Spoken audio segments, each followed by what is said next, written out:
Are you exhausted from watching prosperity pass you by while others seem to move through life with divine ease and financial grace? Are you tired of falling asleep with financial anxiety gripping your chest and confusion clouding your spirit? Wondering why, no matter how hard you work, no matter how many hours you sacrifice, no matter how much you try to control and force and push, abundance remains just beyond your reach, always visible but never touchable. Always promised but never delivered? Are you weary of promising yourself that tomorrow will be different, that next month will be better, that next year will finally be your breakthrough, only to wake up in the same consciousness of lack, the same patterns of limitation, the same exhausting cycle of struggle? Are you sick of the excuses, sick of the fear, sick of waiting for someone or something outside of yourself to finally give you permission to be wealthy? Good. Because this moment, this night, this very hour is your turning point. From this night forward, you will not sleep like an ordinary person struggling against life, fighting for scraps, competing for limited resources, believing that wealth is something you must chase and capture and defend. You will sleep like one who knows the truth that Florence Scovel Shinn discovered over a century ago and taught to thousands of students who transformed from poverty to prosperity, from lack to abundance, from fear to faith. You will sleep like one who understands that wealth is not something you pursue. Wealth is something you become through consciousness. Your consciousness does not go to sleep when your body does. Your inner world, your subconscious mind, your spiritual connection to divine intelligence, all of this remains active always, remains powerful always, remains creative always. Even now, as you prepare for rest, as your body begins to relax and your breathing begins to slow, your consciousness is either creating prosperity or perpetuating poverty. It is either aligning with divine abundance or reinforcing human limitation. There is no pause, no neutral ground, no moment when you are not manifesting. Your subconscious is always at work, always listening, always building your tomorrow based on what you impressed upon it today, based on what you're impressing upon it right now in these final moments before sleep. The only question is, what instructions are you giving it? What images are you planting? What beliefs are you watering? What consciousness are you commanding it to manifest into form? Tonight, that changes completely. Tonight, we plant seeds of divine prosperity into the fertile soil of your sleeping mind. Tonight, you will learn what Florence Scovel Shinn called the spiritual mechanics of manifestation, not through willpower or force or struggle, not through competition or manipulation or control, but through alignment with divine law, through understanding of spiritual principle, through the power of your words spoken with faith. You will not stumble into wealth by accident. You will not wake up prosperous simply because you wish for it, or hope for it, or desperately need it. But you will command it through consciousness. You will speak it through decree. You will receive it through spiritual understanding. You will attract it through alignment with the infinite supply that Florence taught is available to every single person without exception, without limitation, without condition. And it begins tonight, right now, in these 3 sacred hours, as your conscious mind, the part that doubts and analyzes and fears and resists, finally rests, and your subconscious mind, the part that simply accepts and believes and manifests, opens like a flower at dawn, ready to receive new truth, ready to absorb new identity, ready to create new reality. Before we begin this sacred work, before you drift into sleep and transformation, I ask you to make this commitment visible and public. Florence Scovel Shinn taught that the moment you declare something in writing, the moment you speak something aloud, the moment you make your intention known to the universe, you set spiritual law into motion.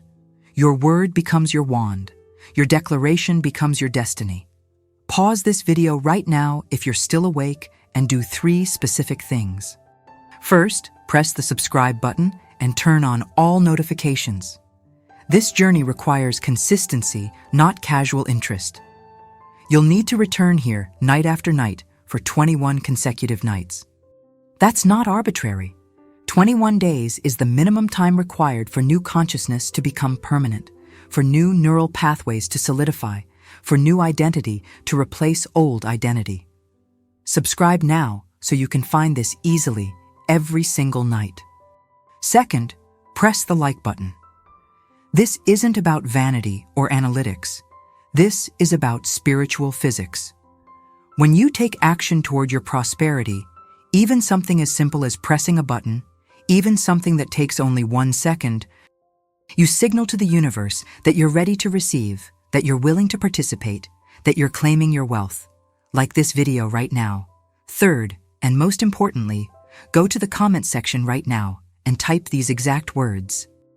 I commit to 21 nights starting tonight. Then add your location, your city, your state, your country. Make it public. Make it real. Make it a covenant with yourself and with divine intelligence. Then, over the next 21 nights, return to your comment and update it. On night 3, add night 3 completed. On night 7, add night 7 completed. When you finish all 21 nights, add your testimony. Share what shifted. Share what manifested. Share what transformed. This commitment isn't optional if you want results. This is your covenant with prosperity. Go now to the comments. Make that declaration. We'll wait. Welcome back. You've taken the first step. The universe has registered your commitment. Divine intelligence has heard your decree. Your transformation has officially begun. Now let me explain what's actually happening in your brain and in your spirit right now, in this precious transition from waking consciousness to sleeping consciousness, in this liminal space between the material world and the spiritual realm. Modern neuroscience has discovered what Florence Scovel Shinn knew through spiritual revelation over 100 years ago. Your subconscious mind is most receptive to new programming in the moments immediately before sleep and during the sleep cycles themselves. As you lie down right now and close your eyes, as you allow your body to sink into the mattress and your breath to slow and deepen, your brain waves are shifting. They're slowing from beta waves, which is your normal waking state, active and analytical and resistant to change, to alpha waves, which is relaxed and receptive and open to suggestion. Then, as you drift closer to actual sleep, you'll enter theta wave state. This is deeply hypnotic consciousness. This is where visualization becomes reality. This is where the boundary between imagination and manifestation dissolves. This is where your subconscious cannot distinguish between something you're vividly imagining and something you're physically experiencing. Finally, you'll drop into delta wave state, deep restorative sleep, where complete restructuring of consciousness occurs, where your brain quite literally rewires itself, where old patterns can be dissolved and new patterns can be installed. During theta and delta states, your conscious mind, the part that says that's impossible or I can't afford that or people like me don't become wealthy, goes completely offline. Your subconscious mind, which has no capacity to judge or reject or analyze, which simply accepts whatever is impressed upon it with feeling and repetition, opens completely like a door with no lock. This is why Florence Scovel Shinn insisted on speaking prosperity decrees before sleep. This is why she taught her students to visualize abundance as they drifted off. This is why she emphasized that the final thoughts before sleep are the most powerful creative thoughts of your entire day.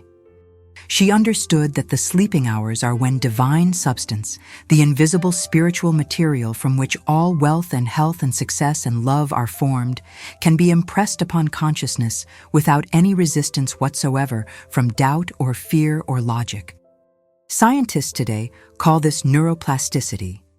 Your brain literally reconstructs itself during sleep based on what you focused on before sleeping. New neural pathways form, connecting neurons in new patterns.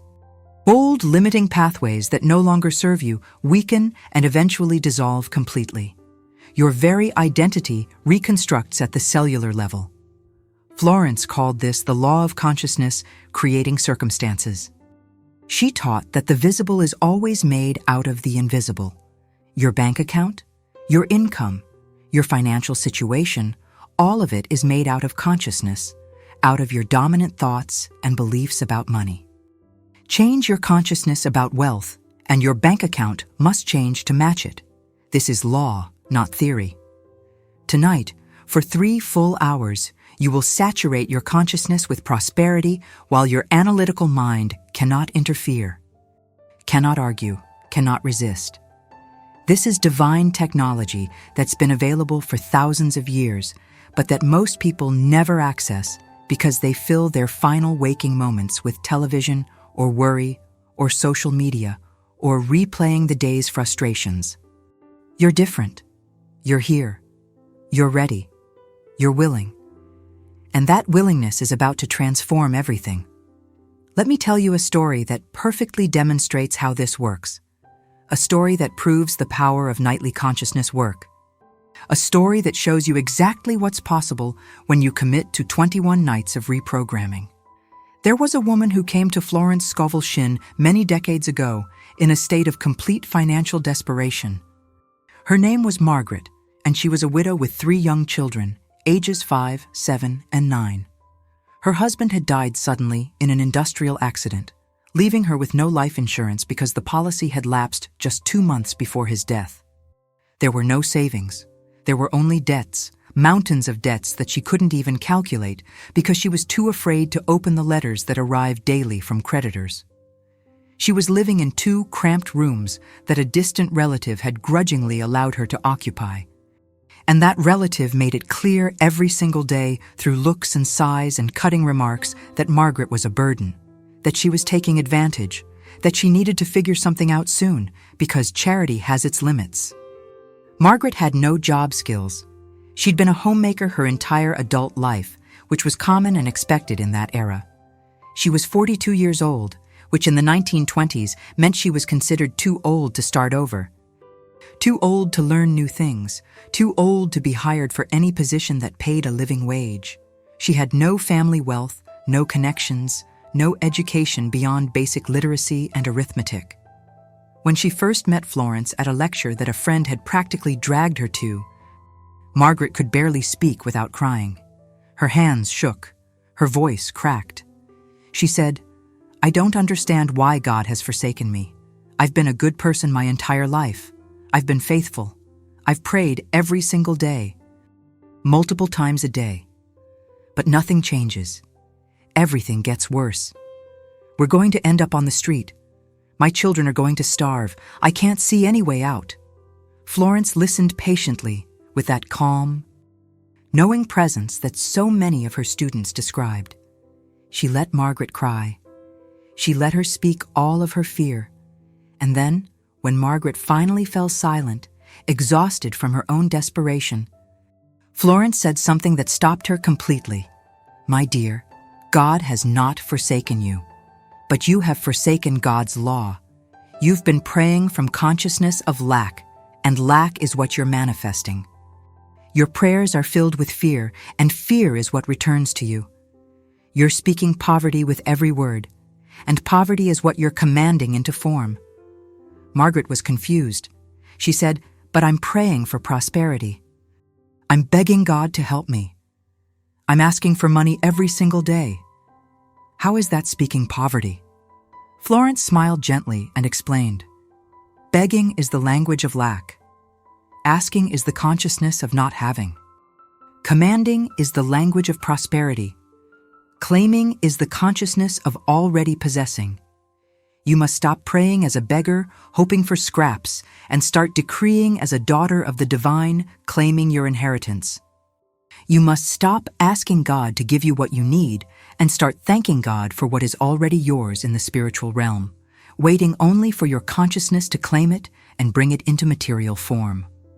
She taught Margaret a specific practice, a nightly ritual that would become the foundation of Margaret's complete transformation. Every night before sleep, Margaret was to lie in bed, place her hands over her heart, take 3 deep breaths, and then speak this decree aloud 3 times with as much feeling and faith as she could muster. "I cast this burden of financial worry upon the Christ within. and I go free to have abundance and prosperity.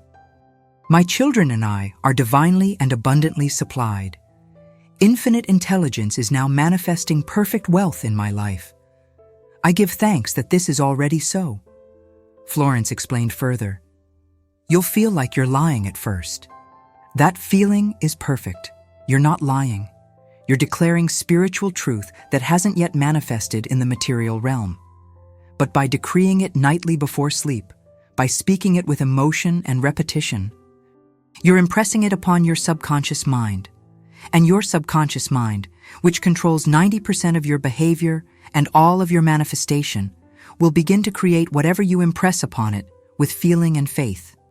Your subconscious doesn't know the difference between what's true now and what you're claiming as true. It only knows what you repeat with emotion. So you repeat prosperity, you repeat abundance, you repeat divine supply, and your subconscious begins to manifest circumstances that match those words. Margaret was skeptical but desperate. That first night, she lay in her borrowed bed in that cramped, borrowed room, and she whispered the decree 3 times, crying through every single word because it felt so impossible, so far from her reality, so much like a lie.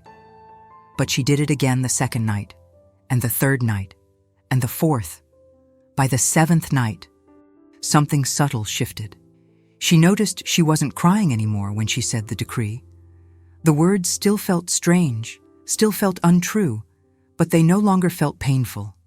By the 14th night, she found herself saying it with a strange sense of calm, almost as if some part of her was beginning to believe it, or at least beginning to consider that it might be possible. Then, on the 18th day, not night but day, something extraordinary happened. A letter arrived. It was from a lawyer representing her late husband's former employer. Apparently, there had been a small company insurance policy that no one had known about. Not her husband, not the company managers, not anyone. It had been in place for years, automatically deducted from his wages in tiny amounts. The company had been searching for her to release the funds. The amount was $850. To put that in perspective for the era, that was more than a full year's wages for most working people. To Margaret, it was a miracle beyond comprehension. It was enough to pay off every single debt. It was enough to secure a modest apartment. It was enough to provide living expenses for 6 months or more if she was careful. She immediately went to find Florence, certain that this was the end of the story. Certain that this was the answered prayer, and now everything would be fine. But Florence said something that surprised her. This is not the end. This is confirmation that the law works. This is proof that your consciousness is shifting. But you must continue the nightly decree. You must not stop now. Now that you've seen evidence that divine supply responds to your word, you must speak with even more faith, even more conviction, even more certainty. Margaret continued the practice. She added another decree that Florence taught her. Infinite intelligence knows the perfect way for me to prosper. I am led to my perfect wealth. Doors open before me that no person can shut. Divine opportunities appear in my path daily. Within 2 months, something else manifested. A friend mentioned in passing that a local school was looking for someone to manage their kitchen operations. Someone to order supplies, manage kitchen staff, keep accounts, plan meals within budget. The job required organization, practical wisdom, basic arithmetic, and the ability to feed many people with limited resources. Margaret realized she had been doing exactly that for 20 years as a homemaker, stretching every penny, feeding a family on almost nothing, organizing a household, managing everything. She interviewed, terrified but determined. She was hired. The salary was $35 per month, which was enough to support herself and her children modestly but adequately. But even that wasn't the end of the story. Within a year, Margaret had saved enough to start a small side business from her home, preparing baked goods and simple meals for working people who had no time to cook. Within 3 years, she had opened a small restaurant. Within 5 years, she owned her own home outright, something her husband had never been able to achieve despite working his entire adult life. Within 7 years, she was employing 6 people and had become known throughout the community as a successful businesswoman. When she returned to Florence after those 7 years to express her gratitude, she brought a financial gift, a substantial donation to support Florence's work. She said, "It still seems like magic to me. How did everything change so completely? I'm the same person. The world is the same world, but my entire life is different." Florence replied with words that would become central to her teaching. It wasn't magic. It was law, spiritual law. You changed your consciousness from poverty to prosperity through nightly decree, through faithful repetition, through speaking your word with belief. And the universe had no choice but to manifest circumstances that matched your new consciousness. Your outer world simply reflected your inner transformation. You didn't chase money. You became wealthy in consciousness, and money chased you. This is what we're doing tonight, and for the next 20 nights after this one. We're changing consciousness through decree, through story, through affirmation, through repetition. And over these next 3 hours, as you sleep, as you dream, as you drift through theta and delta states, that transformation will take root in your subconscious mind, in your neural pathways, in your very identity. Now it's time for you to prepare fully for sleep. Lower the volume to barely audible, just loud enough that you can hear my voice like a gentle stream in the background of your awareness. If you're using headphones, make sure they're comfortable enough to sleep in, or better yet, use speakers so you can move freely during the night without restriction. Get into your most comfortable sleeping position. Let your body sink completely into the bed. Feel the support beneath you. Close your eyes gently. Take 3 slow, deep breaths. Breathe in through your nose for a count of 4. Hold for a count of 4. Breathe out through your mouth for a count of 4. Again. Inhale for 4. Hold for 4. Exhale for 4. One more time. Breathe in slowly. Hold. Release completely. You don't need to concentrate on every word I say from this point forward. You don't need to stay awake. In fact, the goal is to fall asleep naturally and quickly. Once you're asleep, the real work begins. Your subconscious will continue absorbing every decree, every story, every affirmation, every spiritual principle, reprogramming your consciousness at the deepest possible level while your conscious mind cannot interfere. Everything continues working while you sleep. Your subconscious never sleeps. Divine intelligence never sleeps. The law never sleeps. From this point forward, my voice will remain calm, steady, consistent, and hypnotic. There will be no sudden changes, no loud interruptions, no jarring transitions, just a gentle flow of spiritual wisdom and prosperity consciousness, like a river of divine substance flowing through your sleeping mind for the next 3 hours. Let yourself drift now. Let yourself dream. Let yourself transform. Let us begin the deep work. There is a decree that Florence Scovel Shinn taught to thousands of her students, a decree that became legendary among those who practiced it faithfully, a decree that released more financial burden and opened more doors to prosperity than perhaps any other single spiritual practice she ever shared. It's called the Burden Decree, and it's based on a profound spiritual principle that most people never understand. You cannot carry financial worry and prosperity consciousness at the same time. They cannot coexist in the same mind. Worry is a form of prayer, but it's prayer for what you don't want. When you lie awake at night rehearsing your financial problems, calculating and recalculating how you'll pay bills, imagining worst-case scenarios, you're not just thinking, you're decreeing poverty. You're instructing your subconscious to create more lack. You're speaking your word. And your word is your wand, and you're waving that wand over a future of limitation. The Burden Decree interrupts this pattern completely. Here's how it works spiritually and practically. You identify the specific financial burden that's weighing most heavily on you right now. Perhaps it's unpaid bills. Perhaps it's debt that feels insurmountable. Perhaps it's unemployment and the fear of how you'll survive. Perhaps it's an unexpected expense that you cannot see how to meet. Whatever it is, you name it specifically, and then you consciously, deliberately, with full intention, cast it upon what Florence called the Christ within. Now, this isn't religious terminology in a denominational sense. Florence used Christ to mean the divine intelligence within every human being, the part of you that's eternally connected to infinite supply, the part of you that existed before you were born and will exist after you die, the part that knows only abundance and possibility and divine provision. When you cast your burden upon the Christ within, you're not denying that the problem exists in the material realm. You're not pretending that the bills aren't real or that the debt has vanished. You're doing something far more powerful. You're refusing to carry it in consciousness. You're releasing it to divine intelligence, which knows how to solve every problem, which sees solutions that your human mind cannot see, which has access to resources that you don't even know exist. Listen to the decree now.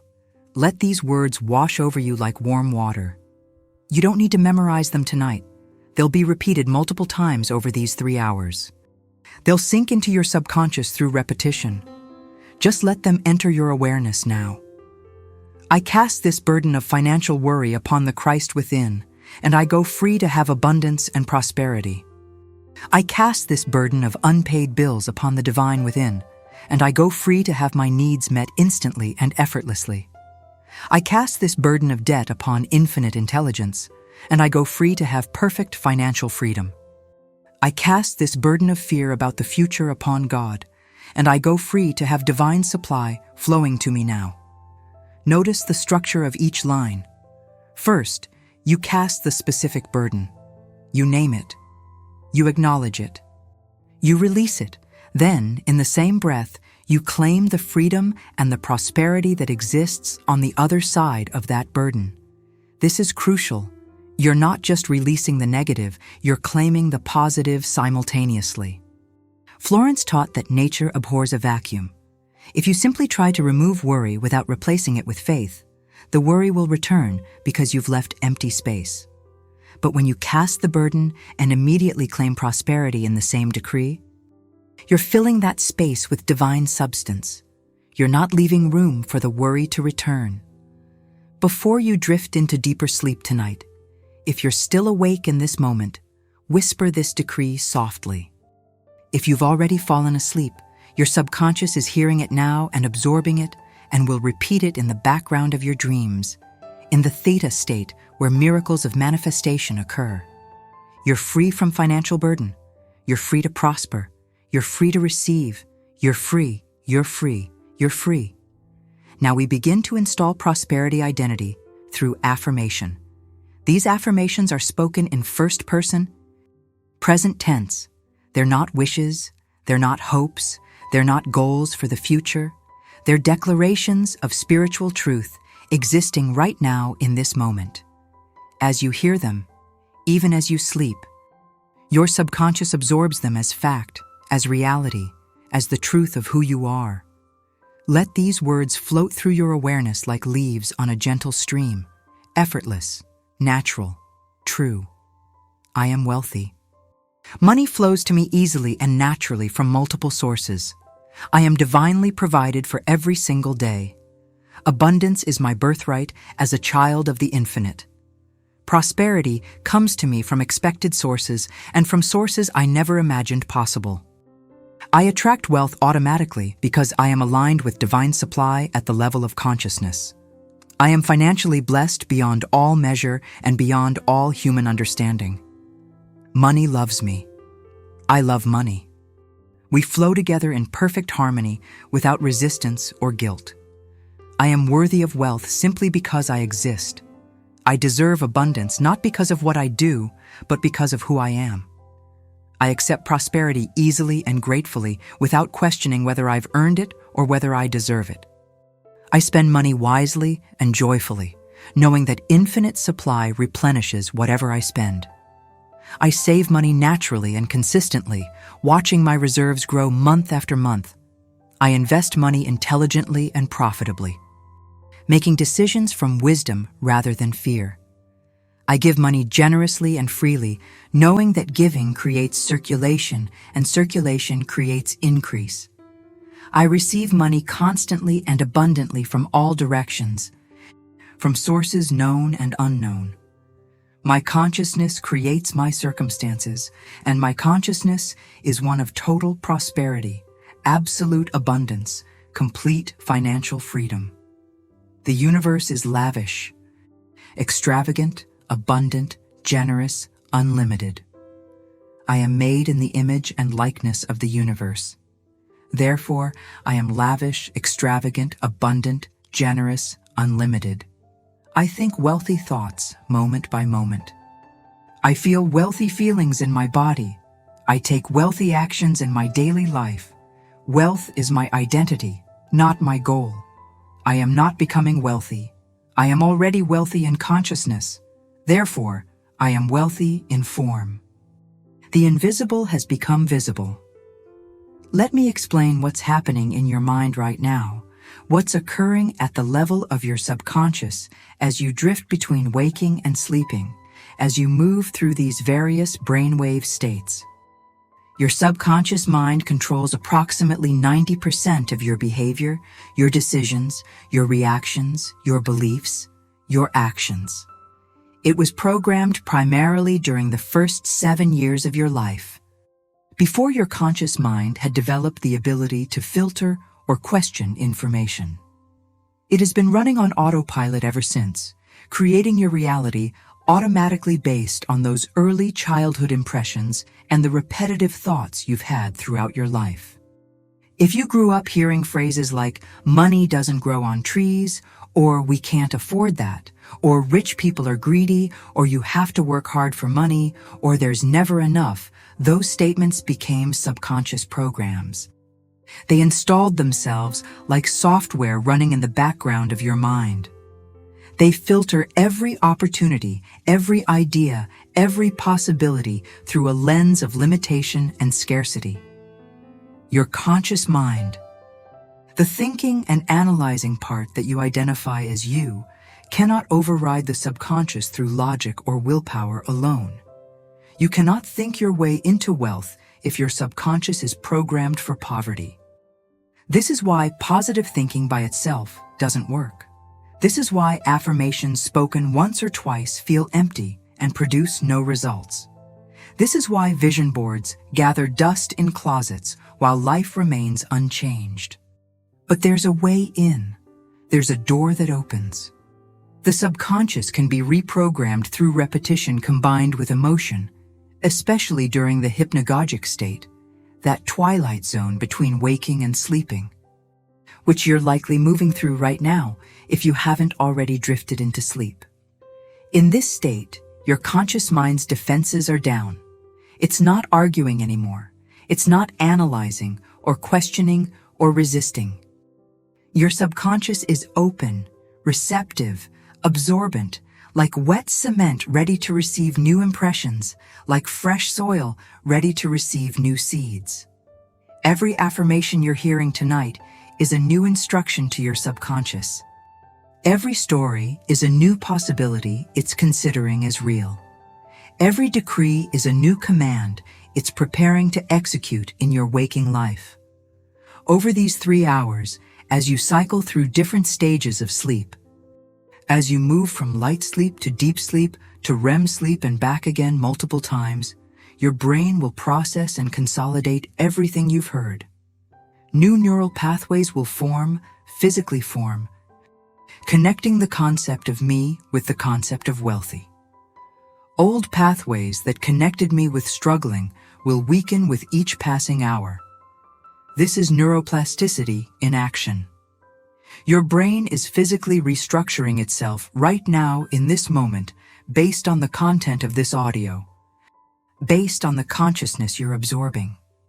Florence Scovel Shinn didn't know the scientific terminology.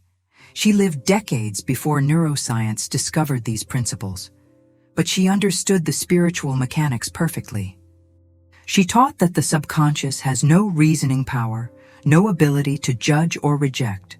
It simply accepts whatever is impressed upon it with feeling and faith, and then manifests that impression into physical form through your behavior, your decisions, your opportunities, your circumstances.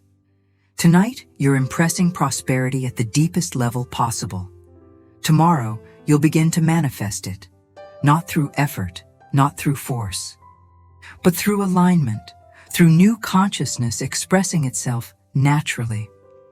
Let me tell you another story, a story of a man who proved this principle in a way that astonished even Florence herself. There was a man named Robert who came to one of Florence Scovel Shinn's lectures in New York City in the early 1920s. He was a skilled carpenter, highly talented at his craft, hardworking and honest in all his dealings. But despite working 6 days a week, sometimes 7, despite laboring from sunrise to sunset, he could barely support his wife and 2 young children. At the end of each month, after paying rent and buying the most basic food and necessities, there was never anything left over. Nothing for savings, nothing for emergencies, nothing for small luxuries or comforts. His wife had to patch the children's clothes again and again until the patches themselves needed patches. They ate simply, potatoes and bread and beans, whatever was cheapest at the market that week. Robert loved his work. He took pride in his craftsmanship, in the way he could look at a piece of wood and see what it wanted to become, in the satisfaction of building something beautiful and useful with his own hands. But he was exhausted, bone-tired every night. And more than the physical exhaustion, there was emotional exhaustion. A deep resentment that was eating at his soul like acid. He looked at men who earned twice what he did, sometimes 3 times, for what seemed like half the work or less. Men who inherited businesses or money. Men who had connections and opportunities simply handed to them. Men who seemed to glide through life while he struggled for every dollar. He couldn't understand why life was so unfair, why God allowed such injustice, why his hard work and skill and honesty weren't enough to provide adequately for his family. When he heard Florence speak that evening, one thing she said struck him like a lightning bolt to his chest. She said, "Your resentment is blocking your prosperity more effectively than any external circumstance ever could. Resentment is the energy of lack. When you resent another man's wealth, you're pushing wealth away from yourself. When you look at someone else's abundance with bitterness, you're declaring to the universe that wealth is wrong, that prosperity is unfair, that money is evil. And the universe hears that decree and keeps money away from you." After the lecture ended, Robert approached Florence privately. He had to wait while she spoke to many others, but he waited patiently, and finally she turned to him. He said, "But I don't want to just accept poverty as my fate. Shouldn't I be angry about injustice? Isn't it wrong that some people have so much while others have so little?" Florence looked at him with that penetrating gaze that so many described, as if she could see through to his soul. She replied, "There's a profound difference between righteous action and resentful consciousness. You can work to improve your circumstances without resenting those who have more. In fact, you must learn to do so if you want to prosper. Their wealth is not the cause of your poverty. Wealth is not a limited resource that some people hoard while others starve. Wealth is consciousness. Wealth is spiritual substance taking form. It's infinite, available to all who align their consciousness with it." She continued, "You must understand this deeply. When you bless those who have what you desire, you align yourself with the consciousness of prosperity. When you resent them, you align yourself with the consciousness of lack. Resentment is agreement with poverty. Blessing is agreement with abundance." She gave Robert a specific practice, a morning and evening ritual that would completely transform his financial reality if he followed it faithfully. Every morning before starting his work, before picking up his tools, he was to look at the wealthiest homes in his neighborhood, the ones he often did carpentry work on, the ones that used to fill him with bitterness. And instead of thinking about how unfair it was that some people lived in mansions while he lived in a tiny apartment, instead of resenting the owners, he was to say aloud with genuine feeling, "I bless your prosperity. I celebrate your abundance. I claim prosperity for myself. There is plenty for all of us. Divine supply is infinite. Your wealth proves that wealth is possible. Thank you for showing me what I am becoming." And every night before sleep, he was to visualize himself receiving payment for his work, but not just the usual amount that barely covered survival. He was to see himself being paid double, triple, 5 times what he normally earned. He was to imagine clients saying, "This work is extraordinary. Here's a bonus. Here's extra. You deserve more." He was to feel the emotion of receiving abundant payment, to practice the feeling of prosperity until it became natural. Robert was skeptical. It seemed too simple. It seemed like pretending. But he was also desperate enough to try anything, and something about Florence's words had reached a place deep inside him that recognized truth. That first morning, he stood outside the largest home in the neighborhood, a beautiful 3-story mansion where he was scheduled to repair some ornate woodwork. He looked at it, and he felt the familiar bitterness rising. But he forced himself to speak the words aloud. "I bless your prosperity." The words felt like lies in his mouth, but he said them. "I claim prosperity for myself." He almost choked on the words, but he continued. "There is plenty for all of us." He did it again the second morning, and the third. By the 7th day, something subtle had shifted. The bitterness had lessened slightly. The words felt less like lies and more like possibility. By the 14th day, he found he could say the blessing with something close to sincerity. Then, on the 23rd day, something happened that he hadn't expected. The owner of one of the wealthy homes where he'd been doing work approached him as he was finishing a job. The man said, "I've been watching your work for weeks now. The attention to detail, the quality, the craftsmanship, it's exceptional. I have a business proposition for you." The man explained that he and several of his wealthy friends wanted to commission custom furniture, built-in cabinets, decorative woodwork for their homes, not repair work, not basic carpentry, artistic, custom work. They were willing to pay premium prices for premium quality. Would Robert be interested in becoming their regular craftsman? The payment offered was more than double what Robert usually earned. For the first time in his life, he would be paid what his skill was actually worth, rather than the bare minimum that unskilled labor commanded. Robert accepted, stunned. But the story doesn't end there. He continued the morning blessing practice. He continued the evening visualization. Within 3 months, he had so much work that he had to hire an assistant. Within a year, he had 3 employees working under him. Within 2 years, he opened his own shop specializing in custom woodwork for wealthy clients. Within 5 years, Robert owned his own home, not a mansion, but a comfortable house with enough space for his family and a workshop. His children wore new clothes. His wife no longer had to worry about money for food. They had savings in the bank for emergencies and for the future. When Robert returned to Florence several years after that first lecture, he brought her a small wooden box he'd crafted himself, inlaid with beautiful patterns, a gift of gratitude. He said, "I still don't fully understand how it worked. I'm the same person. I have the same skills I always had." But everything changed. Florence opened the box, admired the craftsmanship, and then she said, "You're not the same person." The man who walked into my lecture years ago was in consciousness of resentment and lack. He was agreeing with poverty every day through his bitter thoughts. The man standing before me now is in consciousness of blessing and abundance. You changed your inner world through daily practice, and your outer world had no choice but to reflect that change. This is law.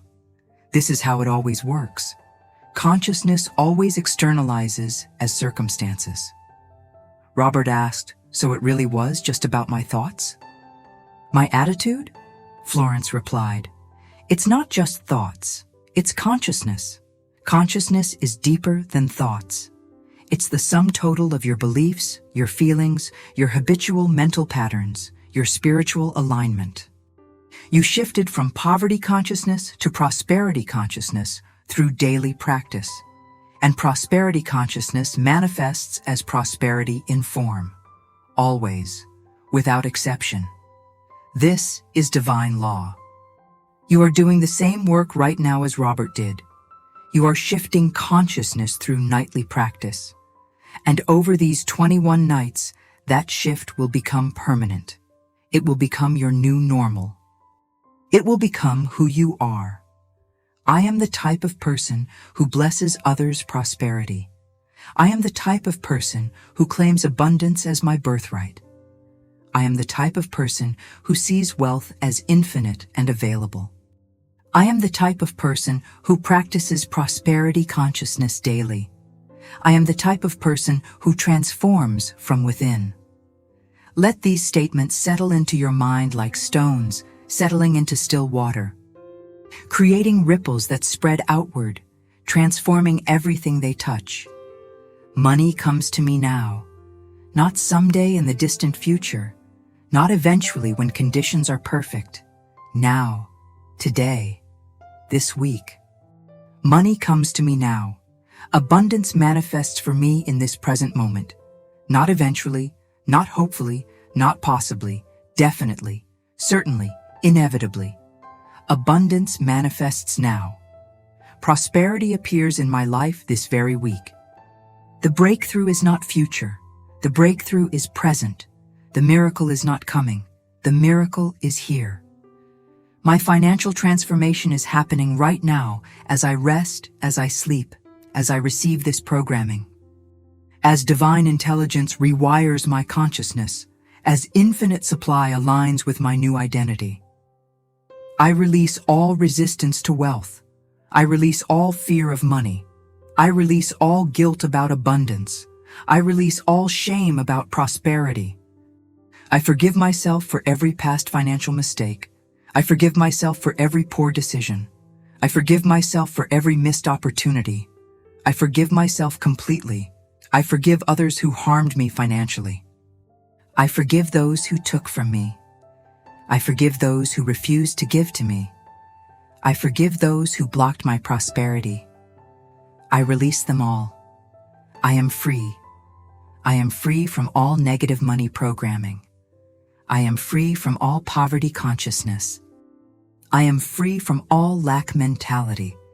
I am free from all scarcity thinking. I am open to all positive wealth experiences. I am ready to receive unlimited abundance. I am willing to prosper beyond my current imagination. I am available for miracles.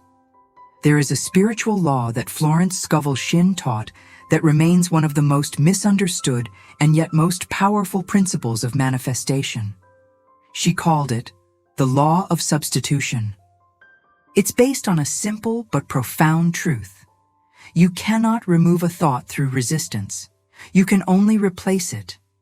You cannot fight poverty consciousness and win. You can only substitute prosperity consciousness in its place. Most people try to stop thinking negative thoughts about money. They try to push away fear. They try to suppress worry. They try to ignore doubt. And the harder they try, the stronger those thoughts become.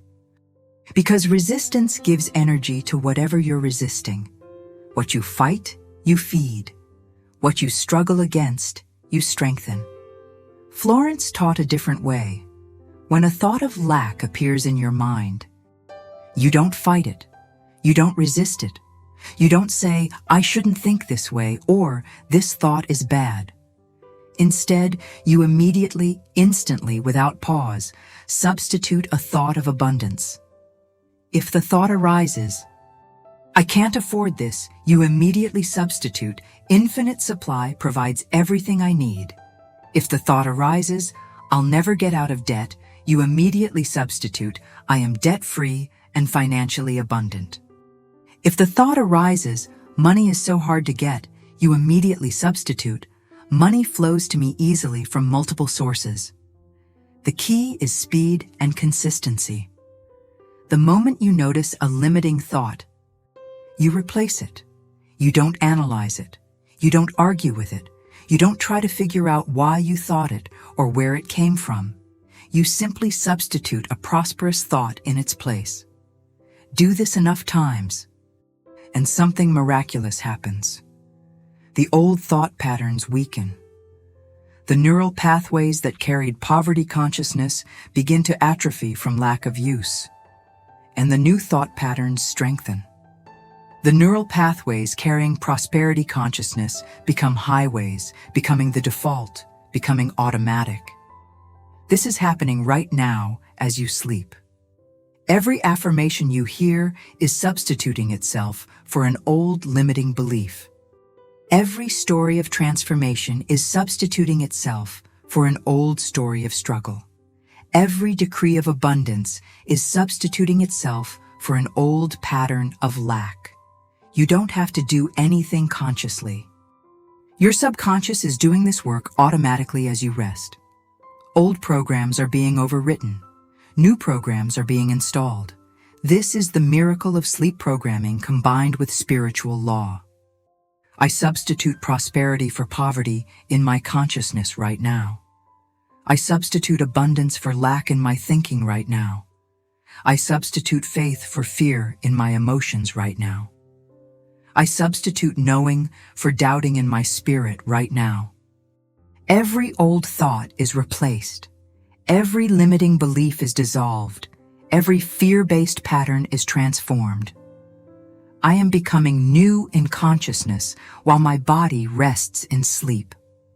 Let me tell you about a woman named Catherine who learned this law during the Great Depression. During one of the most difficult financial periods in modern history, and used it to not only survive, but to thrive when millions were losing everything. Catherine was a school teacher in a small town, unmarried, living alone, supporting herself on a modest salary that was already stretched thin even before the economic collapse of 1929. When the Depression hit, when banks failed and businesses closed and jobs vanished, her school reduced her salary by 40%. 40% less income overnight, while prices for basic necessities remained high or even increased due to scarcity. She was terrified. Everyone around her was terrified. The conversations at the market, at church, everywhere she went, were filled with fear and desperation. People talked endlessly about how bad things were and how much worse they would get. They shared stories of families losing their homes, of children going hungry, of previously successful men standing in bread lines. Catherine felt herself sinking into that same consciousness of fear. She would lie awake at night, calculating and recalculating her budget, trying to figure out how to make the reduced salary stretch far enough. The numbers never worked. There was never enough. And the more she calculated, the more anxious she became, until she was barely sleeping, barely eating, constantly sick with worry. A friend gave her one of Florence Scovel Shinn's books. Catherine read it in one sitting, desperately hoping for some answer, some solution. And she found the law of substitution. She began to practice it immediately with fierce discipline. Every single time a thought of fear arose, and it arose constantly in those early days, she would stop whatever she was doing and speak aloud a statement of prosperity. At first, she had to do this dozens of times per hour. The fearful thoughts were relentless. I can't pay rent this month. Substituted immediately with, I am divinely and abundantly supplied with everything I need, including rent money. I'm going to lose my home. Substituted immediately with, my home is secure and I am perfectly provided for. Everyone is suffering and I will too. Substituted immediately with, I am not governed by mass consciousness. I am governed by divine law, and divine law knows only abundance. There's not enough money. Substituted immediately with, infinite supply is my source, and infinite supply is always enough. The practice was exhausting at first. It required constant vigilance, constant awareness, constant intentional substitution. But Catherine persisted. She made it a game with herself, challenging herself to catch every negative thought within 3 seconds and replace it. Within 2 weeks, something shifted. The fearful thoughts came less frequently. Within a month, she noticed she was sleeping better. The constant anxiety had lessened. Within 6 weeks, she realized she was actually smiling sometimes, feeling hope sometimes, imagining positive futures sometimes. And then the external miracles began. A former student of hers, now a grown man who had moved to the city and started a business, wrote to her. He said he'd always been grateful for her kindness to him as a child when his family was poor and other teachers had looked down on him. He wanted to send her money every month as a gift of gratitude. The amount he sent was exactly what her salary had been reduced by. Exactly. To the dollar. But Catherine didn't stop the practice. She continued substituting every limiting thought with a prosperous one. And more miracles followed. She was asked to tutor several wealthy children whose families had not lost their money in the Depression. The tutoring income was substantial. Then she was asked to teach summer classes at a private school in a neighboring city. Then she was offered a position writing educational materials for a publishing company, work she could do from home in her spare time. Within 1 year of beginning the substitution practice, Catherine was earning more than she had before the Depression. Significantly more, while most people around her were still suffering severe financial hardship. Within 2 years, she had saved enough money to buy her home outright, which she'd never imagined possible before. But what astonished her most wasn't the money. It was the peace. She wrote to Florence saying, I am living in the same world as everyone else, the same depression, the same difficulties, but I am living in a completely different consciousness. I hear the fearful conversations and they don't touch me anymore. I see the lack around me and I don't absorb it. I've learned to live from a different law, a higher law, a law that operates regardless of external conditions. Florence wrote back, you have discovered the secret that most people never learn. Consciousness creates circumstance, not the other way around. External conditions do not create your reality. Your consciousness about external conditions creates your reality. You changed your consciousness through substitution, and your reality had no choice but to change to match it. This is what's happening for you right now. While the world sleeps in collective consciousness of limitation, you are awakening in individual consciousness of abundance. While others reinforce lack through their thoughts and words, you are establishing prosperity through absorption of these truths. I do not absorb poverty consciousness from my environment. I generate prosperity consciousness from my spirit. I am not governed by mass belief in limitation. I am governed by divine law of infinite supply. When I hear others speak of lack, I silently bless them and affirm abundance for myself. When I see evidence of poverty around me, I recognize it as temporary, and I focus on invisible substance becoming visible wealth. When I encounter obstacles or delays, I know they are divine redirection towards something better. I am not a victim of economic conditions. I am a creator through consciousness. I am not subject to statistics or predictions or common experience. I am subject only to spiritual law, and spiritual law knows only abundance, only increase, only multiplication, only overflow. There is another teaching that Florence emphasized repeatedly, a teaching that seems to contradict common sense, but that proves true for everyone who applies it. She taught that giving accelerates receiving. Circulation creates increase. Holding on creates stagnation. Most people, when they feel financial pressure, immediately stop giving. They hold tightly to every dollar. They hoard what little they have. They say, when I have more, then I'll give. When I'm financially secure, then I'll be generous. When I'm wealthy, then I'll help others. But Florence taught the opposite. She said, give now, from whatever you have, even if it feels like you have nothing to give. Give something. Give a little. Give symbolically, if necessary. But give, because giving tells the universe you trust the law of circulation. Giving declares that you believe in infinite supply. Giving creates a vacuum that must be filled. She would tell her students, money is like blood. It must circulate or it dies.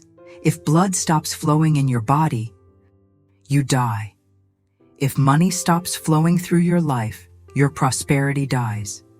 You must keep money flowing out through giving so that it flows back in through receiving. One of the most powerful stories Florence told was about a woman who came to her absolutely destitute. This woman, whose name was Anna, had exactly $11 to her name. $11. Her rent was due in 3 days and was $40. She had no job, no prospects, no family to borrow from. Anna came to Florence in desperation and said, I need a miracle. I need $40 to appear from somewhere, or I'll be evicted and homeless. Florence surprised her by asking, do you have any money at all right now? Anna said, yes, I have $11. Florence said, then here's what you're going to do. You're going to take one of those dollars, walk out of here, and give it to the first person you see who needs it more than you do. Give it with joy and faith, knowing that as you give, you activate the law of circulation. Anna was shocked. She said, but then I'll only have $10 and I need $40. How does giving away what little I have help me? Florence replied firmly, you cannot receive while you're in consciousness of hoarding and clinging.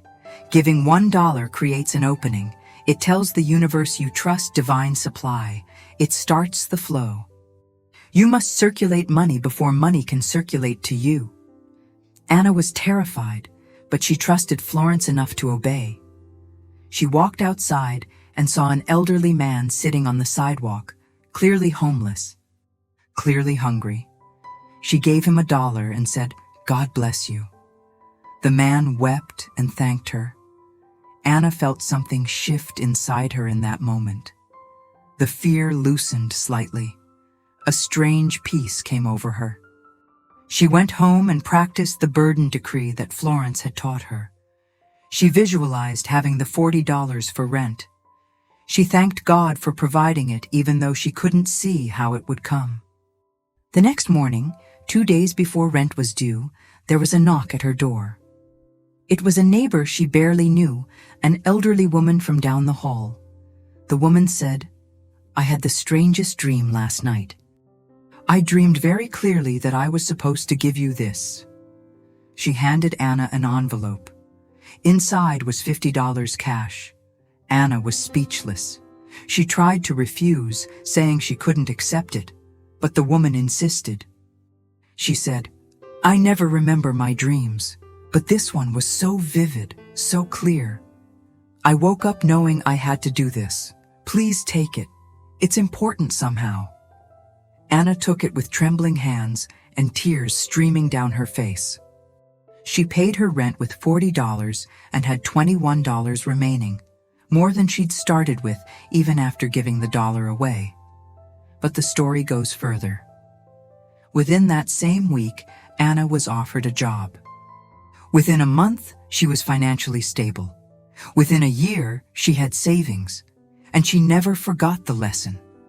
For the rest of her life, no matter what her financial situation, she always gave a portion of what she had, keeping the circulation flowing. Florence taught, what you give, you receive multiplied.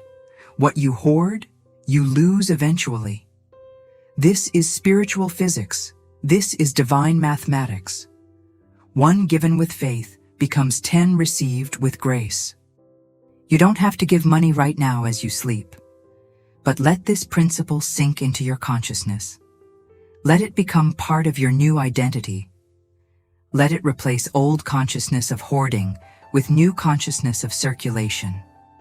I am generous because I trust infinite supply. I give freely because I receive abundantly. I circulate money with joy because I know circulation creates increase. I am not afraid to give because I know that giving creates receiving. I am the type of person who gives even when it seems illogical. I am the type of person who trusts divine law over human logic. I am the type of person who keeps money flowing because I understand that flow is life.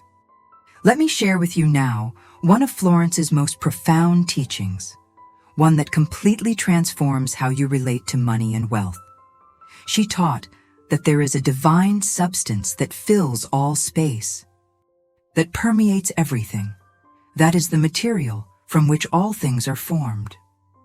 She called it divine substance or spiritual substance. This substance is formless, invisible, infinite, and it responds to consciousness. It takes the shape of whatever consciousness is impressed upon it. When you hold poverty consciousness, this substance forms into experiences of lack. When you hold prosperity consciousness, this same substance forms into experiences of abundance. Nothing in the material world is actually solid or permanent. Modern physics has proven this. Everything is energy vibrating at different frequencies. Your bank account is energy. Your income is energy. Money itself is energy, and energy is infinitely malleable, infinitely responsive to consciousness. This means that your current financial situation, no matter how solid or permanent it appears, is actually fluid and changeable. The lack you're experiencing is not a fixed reality. It's consciousness made visible. Change the consciousness, and the visible form must change. Florence would tell her students, you are not limited by what currently exists in your bank account or your job or your circumstances. You are only limited by your consciousness, and consciousness can be changed right now, in this moment, through decision and decree and visualization and faith. She taught, the invisible is real, the visible is temporary. Most people think the opposite. They think what they can see and touch is real and solid, and what they cannot see is imaginary and powerless. But spiritual law teaches the reverse. The invisible world of consciousness is the real world, the causal world, the creative world.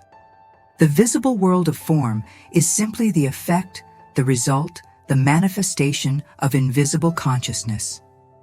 You live in a sea of divine substance right now as you sleep. It surrounds you. It fills this room. It permeates your body. It is unlimited, inexhaustible, responsive to your word and your faith.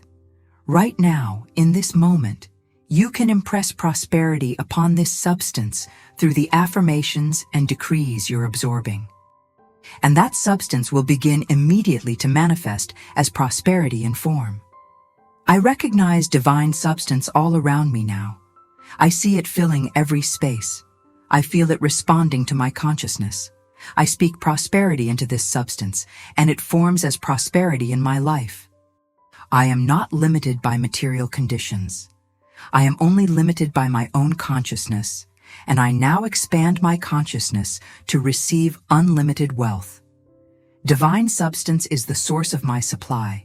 Divine substance is infinite. Therefore, my supply is infinite. I draw upon this invisible substance through faith. I command this formless energy through my word. I shape this divine material through my consciousness, and it obeys perfectly, manifesting exactly what I have claimed with feeling and conviction. Money is not scarce. Money is frozen consciousness. Wealth is not limited.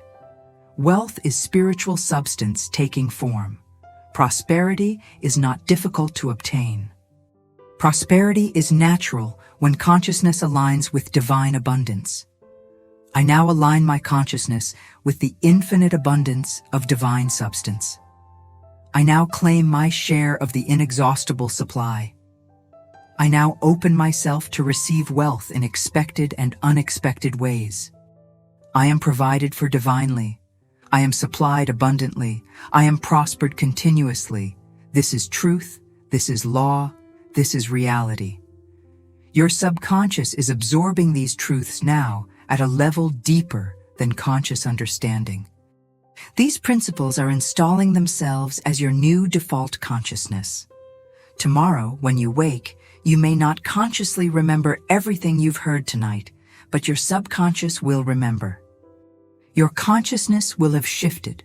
Your identity will have transformed. And from that new consciousness, from that new identity, you will naturally, automatically, without effort, begin to think differently about money. Speak differently about wealth. Act differently toward prosperity. And the universe will respond to your new consciousness by bringing you experiences that match it. This is not magic. This is law. This is how consciousness has always worked, how it works for everyone, how it's working for you right now in this very moment as divine substance responds to the prosperity consciousness being impressed upon it through your sleeping mind. I trust this process completely. I surrender to this transformation fully. I allow prosperity consciousness to replace poverty consciousness. I permit abundance identity to dissolve lack identity. I accept wealth as my natural state. I receive prosperity as my spiritual birthright. And so it is. And so it shall be. And so it already is in the realm of divine substance, waiting only to manifest in the realm of material form. The invisible has already become the visible. I simply rest now and allow it to appear in my experience in perfect timing through perfect channels in perfectly abundant measure. There is a practice that Florence Scovel Shinn taught that transforms sleep from passive rest into active manifestation. She called it impressing the subconscious before sleep. The final thoughts you think before drifting into unconsciousness are the most powerful creative thoughts of your entire day, because they repeat themselves throughout the night in your subconscious mind, without any interference from doubt or logic or fear. Most people fall asleep thinking about their problems, replaying difficult conversations, worrying about tomorrow, rehearsing their failures. And then they wonder why they wake up anxious, why their circumstances never change, why prosperity eludes them. They're using the most powerful manifestation time of the day to create more of what they don't want. Florence taught her students to take control of those final moments before sleep with fierce intentionality. She would say, guard the gateway to sleep as carefully as you would guard the door to your home. Only let in thoughts and images that you want to see manifested. Only impress upon your subconscious what you want to create in your waking life. The practice is simple, but requires discipline. As you lie in bed, after you've completed your evening routine, after you've turned off the lights and settled into your sleeping position, you speak your prosperity decree 3 times with feeling. Then you visualize a scene that implies your prosperity has already manifested. You hold that scene with as much detail and emotion as possible. And then you fall asleep inside that visualization, letting it be the last thing in your conscious mind before you drift off. You're doing a version of this practice right now. This entire audio is designed to be the final impression on your consciousness before sleep. These words, these stories, these affirmations are the last things entering your mind, and they will repeat, loop, cycle throughout your sleeping hours, impressing themselves deeper and deeper into your subconscious. But when you wake tomorrow morning, and tomorrow night when you return for night 2 of your 21-night commitment, you'll add your own personal practice. You'll choose one specific visualization of prosperity, one scene that implies your financial goals have been achieved, and you'll fall asleep inside that scene every single night. Perhaps you visualize checking your bank account and seeing an abundant balance. Perhaps you visualize receiving a check for a large amount. Perhaps you visualize signing paperwork for a new home or a new car or a business success. Whatever scene you choose, you must see it clearly. Feel it emotionally and fall asleep within it. Do this for 21 consecutive nights, and that scene will manifest in your waking reality. Not through magic, but through law. Your subconscious will accept it as truth, and will begin to create circumstances, ideas, opportunities, and synchronicities that bring that scene into physical form. I choose my final thoughts before sleep with great care. I impress only prosperity upon my subconscious mind. I fall asleep inside my fulfilled desire. I wake up closer to my manifestation.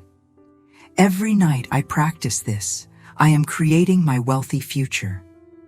Let me tell you about a man named Thomas who used this exact practice during a time when everything in his external life said prosperity was impossible. Thomas was in his mid-50s in the year 1933, right in the depths of the Great Depression. He had owned a small printing business that had been successful for nearly 20 years. But when the economy collapsed, businesses stopped ordering printing, and within 8 months, Thomas lost everything. The business closed. His savings were depleted paying business debts. His home went into foreclosure. He moved into a single rented room in a boarding house, sharing a bathroom with 6 other men, eating 1 meal a day in the common dining room. He was too old to get hired for manual labor. He had no capital to start over. He had no connections anymore, as former business associates now avoided him out of embarrassment or their own financial troubles. Thomas fell into deep depression. He would lie in bed at night thinking about everything he had lost, everything that had gone wrong, how unfair life was, how he would probably die in poverty.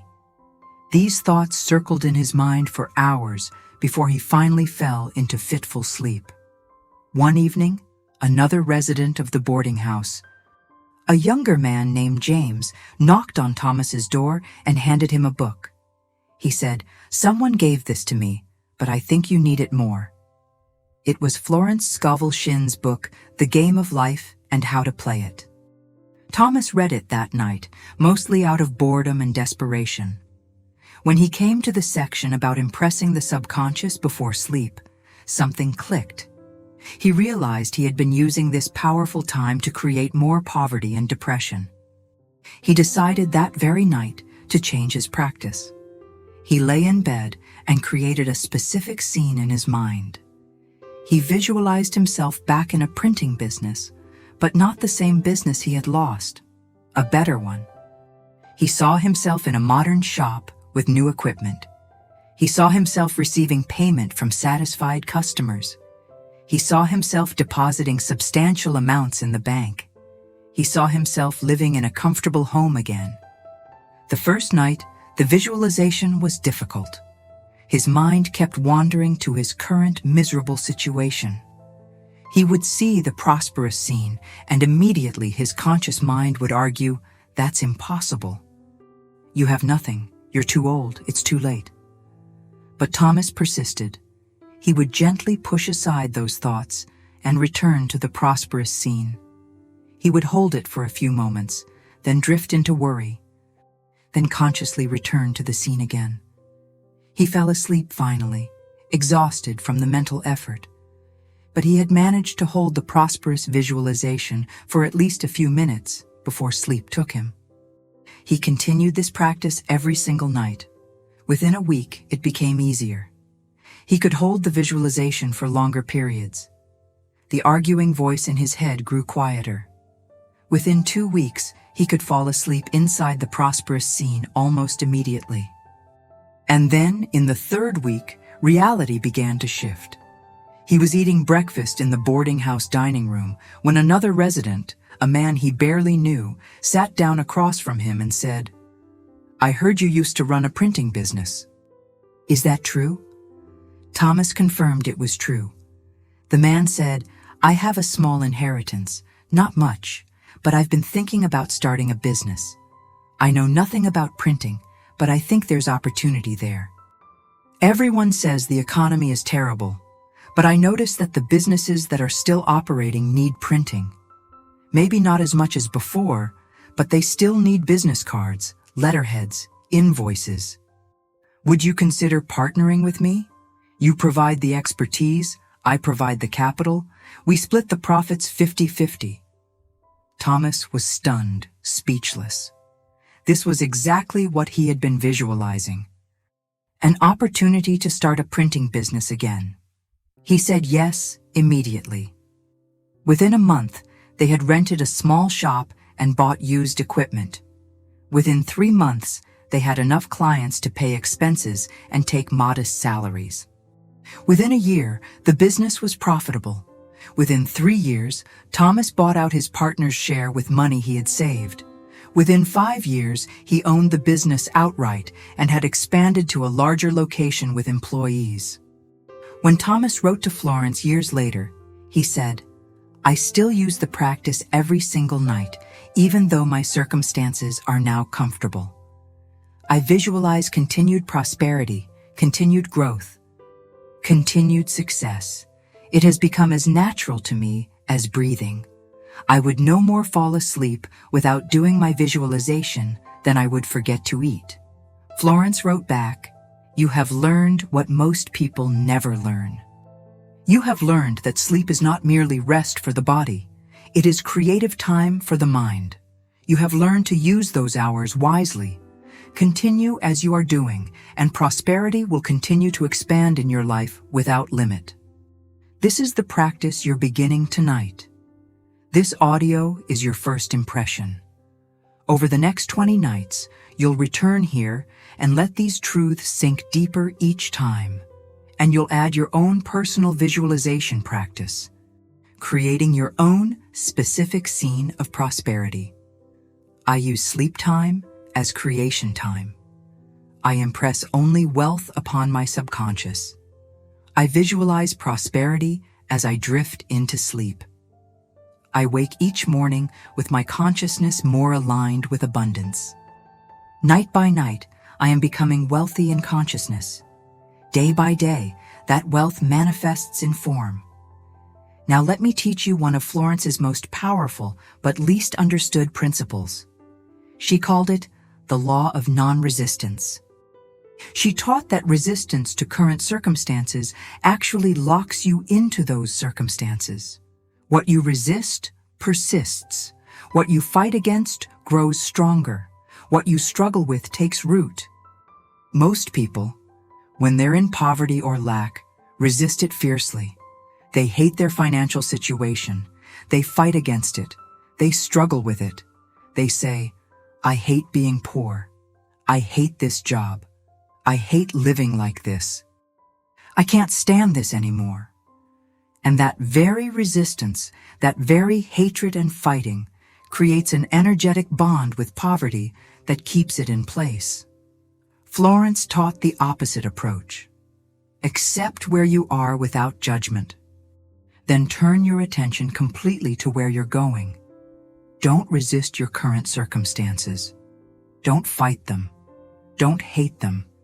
Simply acknowledge them as temporary, as consciousness made visible, as something that's already changing because your consciousness is changing. She would say to her students, when you look at your bank account and see a small balance, don't say, "I hate this, this is terrible." Why is this happening to me? Instead, say calmly, this is the outpicturing of my old consciousness. I accept it without judgment, and I now turn my attention to new consciousness of abundance, which is already forming my new circumstances. It's a subtle but profound shift. You're not pretending poverty doesn't exist. You're acknowledging it exists as a temporary manifestation of past consciousness, but you're refusing to give it energy through resistance. You're refusing to bond with it emotionally. You're treating it as neutral, as already dissolving, as already being replaced. And then you pour all your emotional energy into the new consciousness, into the vision of prosperity, into the feeling of abundance, into the certainty of divine supply. There was a woman named Grace who came to Florence in a state of intense financial resistance. She was drowning in debt from medical bills after her daughter's illness. Every time she thought about the debt, she felt rage and despair. She would say, "This isn't fair. I didn't do anything wrong. Why is this happening to me? I hate this so much. I can't bear this burden." Florence listened and then said something unexpected. Your resistance to this debt is feeding it more energy than the debt itself has. Every time you hate it, every time you fight it, every time you say you can't bear it, you're impressing your subconscious with the reality and permanence of the debt. You're making it more solid, more real, more persistent, Grace said, "But how can I not hate it? It's crushing me." Florence replied, "You acknowledge it exists. You accept that it's here right now, but you stop giving it emotional energy. You say calmly, 'There is currently debt showing in my life. This is old consciousness made visible. I now turn to new consciousness. I am debt-free and abundant. Divine intelligence is now manifesting the money to clear this completely.' Then you release it. You stop thinking about the debt except when necessary to make minimum payments. You pour your emotional energy into visualizing and affirming and feeling debt-free abundance. Grace tried this practice, though it felt wrong at first. It felt like she was ignoring reality or being irresponsible. But she persisted. Every time she felt the familiar rage and resistance rising, she would stop, breathe, and say, "This is temporary. This is dissolving. I am becoming debt-free now." Within 3 weeks, something shifted in her emotionally. The debt still existed in her bank statements, but it no longer had power over her emotions. She felt strangely free even though the circumstances hadn't yet changed. And then the circumstances began to change. A legal settlement from an old workers' compensation claim that had been pending for years suddenly came through. The amount was almost exactly what she owed in medical debt. Then her employer offered her a promotion with a substantial raise. Then she received a tax refund she hadn't expected due to an error the tax office corrected in her favor. Within 4 months, the debt was completely paid, and she had money left over to begin building savings. She wrote to Florence saying, "The debt dissolved the moment I stopped resisting it and turned my full attention to abundance consciousness." Florence replied, "Resistance is the glue that holds unwanted circumstances in place. Release through non-resistance is the solvent that dissolves them. You learned this truth. Now teach it to others. I release all resistance to my current financial circumstances. I accept where I am without judgment. I acknowledge this is temporary consciousness made visible. I now turn my complete attention to prosperity consciousness. I refuse to fight what's dissolving. I choose to embrace what's emerging. I am not in bondage to present conditions. I am not defined by current circumstances. I am not limited by visible form. I am consciousness creating new form through new thought patterns being impressed right now as I sleep. Money flows to me now with ease. Money comes to me from multiple sources simultaneously. Money finds me wherever I am. I don't chase money. Money chases me because my consciousness is aligned with abundance. I wake up tomorrow morning in a new consciousness. I wake up already shifted. I wake up already transformed. The work is happening now as I sleep. The change is occurring now in my subconscious. The manifestation is forming now in divine substance. When I open my eyes tomorrow, I am a different person in consciousness. And that different consciousness will create different circumstances automatically, naturally, inevitably. There is one more teaching I must share with you tonight. One more principle that Florence emphasized repeatedly because so many people miss it. She taught that your word is your wand. The words you speak, especially the words you speak about yourself, are creative. They set forces in motion. They instruct your subconscious. They command divine substance to take form. Most people speak carelessly about themselves and their finances. They say things like, "I'm always broke. I can never get ahead. Money hates me. I'm not good with money. I'll probably always struggle. I'm just not meant to be wealthy." These statements, spoken casually, are actually powerful decrees. They're waving your wand over your life and commanding poverty to manifest. Your subconscious hears these words and says, "Yes, Master, I will create that reality for you." Divine substance hears these words and takes the shape you've commanded. Florence taught her students to guard their words as carefully as a soldier guards ammunition. She said, "Never speak a word about yourself that you don't want to see manifested. Never describe yourself in terms of limitation. Never claim poverty as your identity. Instead, speak only prosperity. Even if it feels untrue in the moment, speak it anyway. Say, 'I am wealthy, I am abundant, I am prosperous, money flows to me easily. I am financially free, I am divinely supplied.'" Some people argue this is lying or being fake or denying reality. But Florence taught that there are two realities. There is the temporary reality of present circumstances, and there is the eternal reality of spiritual truth. When you speak prosperity, you're not denying present circumstances. You're claiming spiritual truth and commanding it to manifest as new circumstances. Your word is creative. Your word is powerful. Your word is law in your life. Use it wisely. Use it intentionally. Use it to create wealth, not poverty. I guard my words carefully. I speak only prosperity over my life. I claim abundance as my identity. I declare wealth as my reality. My word is my wand, and I wave it only over blessings, only over increase, only over divine supply manifesting in perfect form. Every word I speak about money is a creative word. Every statement I make about myself is a decree.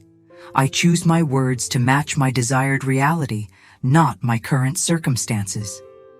I speak from the end, from the fulfilled desire, from the accomplished manifestation.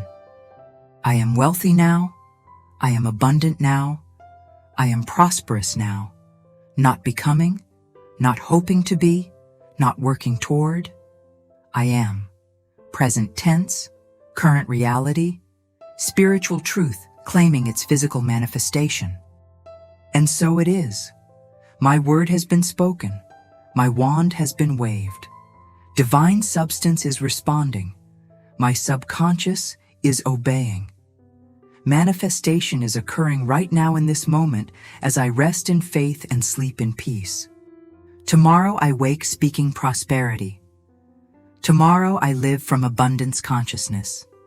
Tomorrow I act as the wealthy person I am in spirit, and my circumstances align with that identity more and more each day. This is law. This is truth. This is the way prosperity has always worked for everyone who has ever manifested wealth. And this is the way it's working for me right now. I trust completely. I believe fully.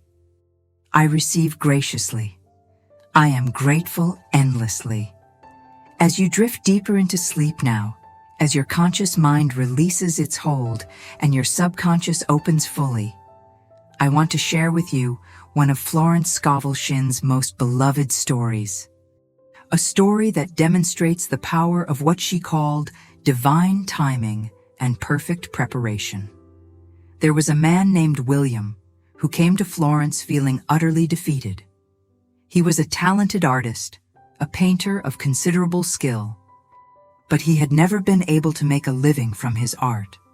For 20 years, he had worked various jobs to support himself, painting only in stolen hours, showing his work in small galleries where nothing ever sold, entering competitions where he was never selected. He was now 45 years old, exhausted from decades of what felt like failure, and he came to Florence saying, "I think I need to accept that I was wrong. Maybe I'm not meant to be an artist. Maybe I've been deluding myself all these years. Maybe I should give up and accept that art will only ever be a hobby, not a career." Florence looked at him with that piercing insight she was known for and said, "You're not a failure. You've been in preparation. Every painting you've created in obscurity, every technique you've mastered when no one was watching, every hour you've devoted to your craft without external reward, all of it has been divine preparation for something larger than you can currently imagine." She continued, "The universe doesn't work on your timeline. It works on divine timing. Your breakthrough isn't late. It's exactly on time. But you must continue in faith. You must keep painting not because you see results, but because you are an artist. That's your identity. That's your spiritual calling. And when divine timing aligns with your preparation, your opportunity will appear and you'll be ready." William wasn't sure he believed her, but something in her words touched a deep place in his spirit. He decided to continue painting, but with a different consciousness. Instead of painting from desperation and frustration and need for validation, he began to paint from joy and faith and gratitude that his opportunity was already prepared and would manifest in perfect timing. He started using Florence's techniques. Every night before sleep, he would visualize himself as a successful, recognized, financially abundant artist. He would speak decrees of divine timing and perfect opportunity. He would thank God in advance for the manifestation of his artistic career. 6 months passed with no external change. His paintings still didn't sell. Galleries still rejected him. But internally, something profound had shifted. He was at peace. He was painting better than ever because he was no longer painting from desperate need, but from inspired joy. Then, in the 7th month, something completely unexpected happened. A wealthy art collector from Europe was visiting the city and happened to walk past a small gallery where 3 of William's paintings were hanging in the back corner, almost hidden. Something about one of the paintings stopped her in her tracks. She stood looking at it for nearly 30 minutes, then asked the gallery owner about the artist. The owner said, "Oh, that's William. He's local. His work never sells. I only display it because he's persistent, and I feel sorry for him." The collector said, "I want to meet him immediately." When the collector met William, she explained that she had been searching for years for an artist whose work captured a specific quality, a combination of light and emotion and spiritual depth that she had seen in old masters, but rarely in contemporary artists. William's work had that quality. She wanted to commission a series of 20 paintings. She wanted to represent him to galleries in Europe. She wanted to introduce him to other collectors. The commission alone was more money than William had earned in the previous 5 years combined. But beyond the money, this was the door opening to his entire career. Within 1 year, William's paintings were hanging in galleries in 3 countries. Within 2 years, he was financially secure from his art alone. Within 5 years, he was considered one of the significant artists of his generation. When he returned to Florence to thank her, he said, "You were right. All those years weren't wasted, they were preparation. I wasn't ready before. My technique wasn't mature enough. My consciousness wasn't aligned enough. My work wasn't deep enough. But when the opportunity came, I was ready. Everything happened in perfect divine timing. Florence smiled and said, "This is how it always works when you trust the law. Divine intelligence knows the perfect timing. Your job is not to force or rush or manipulate.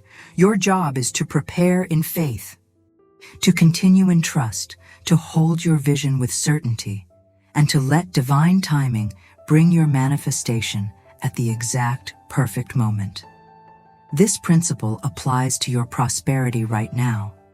You may not see evidence yet. Results may not be visible tomorrow or next week.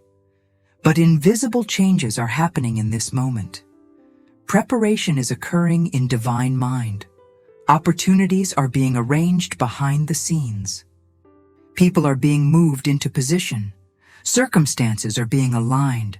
Your job is to continue in faith, to use these 21 nights to prepare your consciousness, to hold your vision of prosperity with certainty, and to trust divine timing to manifest it at the exact perfect moment when you're ready and when all circumstances have aligned.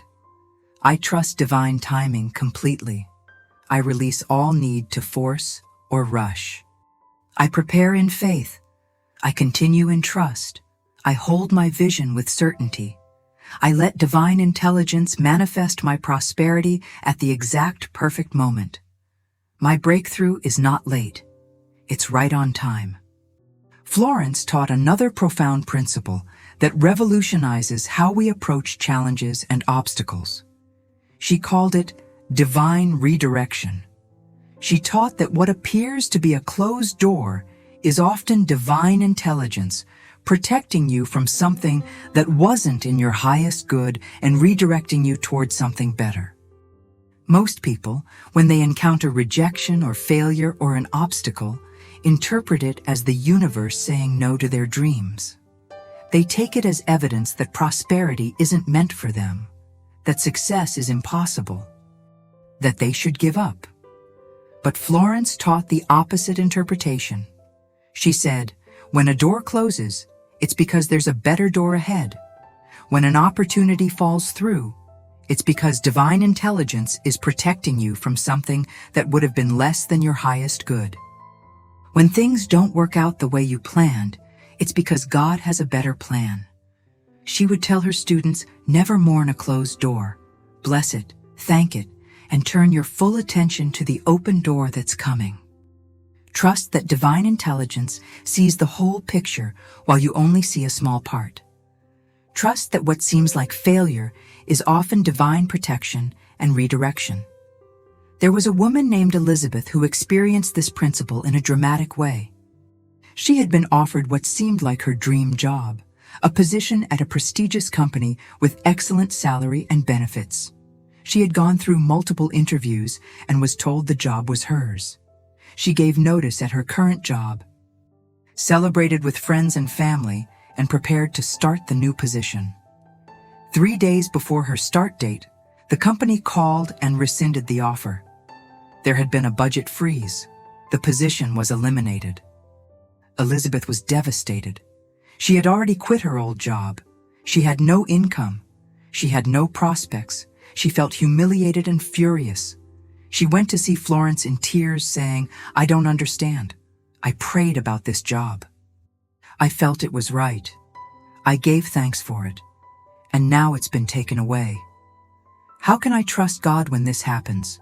Florence replied calmly, "You're seeing this as loss. But what if it's protection? What if divine intelligence knows something about that company or that position that you don't know? What if there's something better waiting, but you could only receive it if that door closed?" Elizabeth was skeptical, but decided to practice what Florence taught. She blessed the closed door. She thanked God for divine protection. She affirmed that something better was coming. 2 weeks later, she received a call from a completely different company, one she had interviewed with 6 months earlier and assumed had rejected her because she never heard back.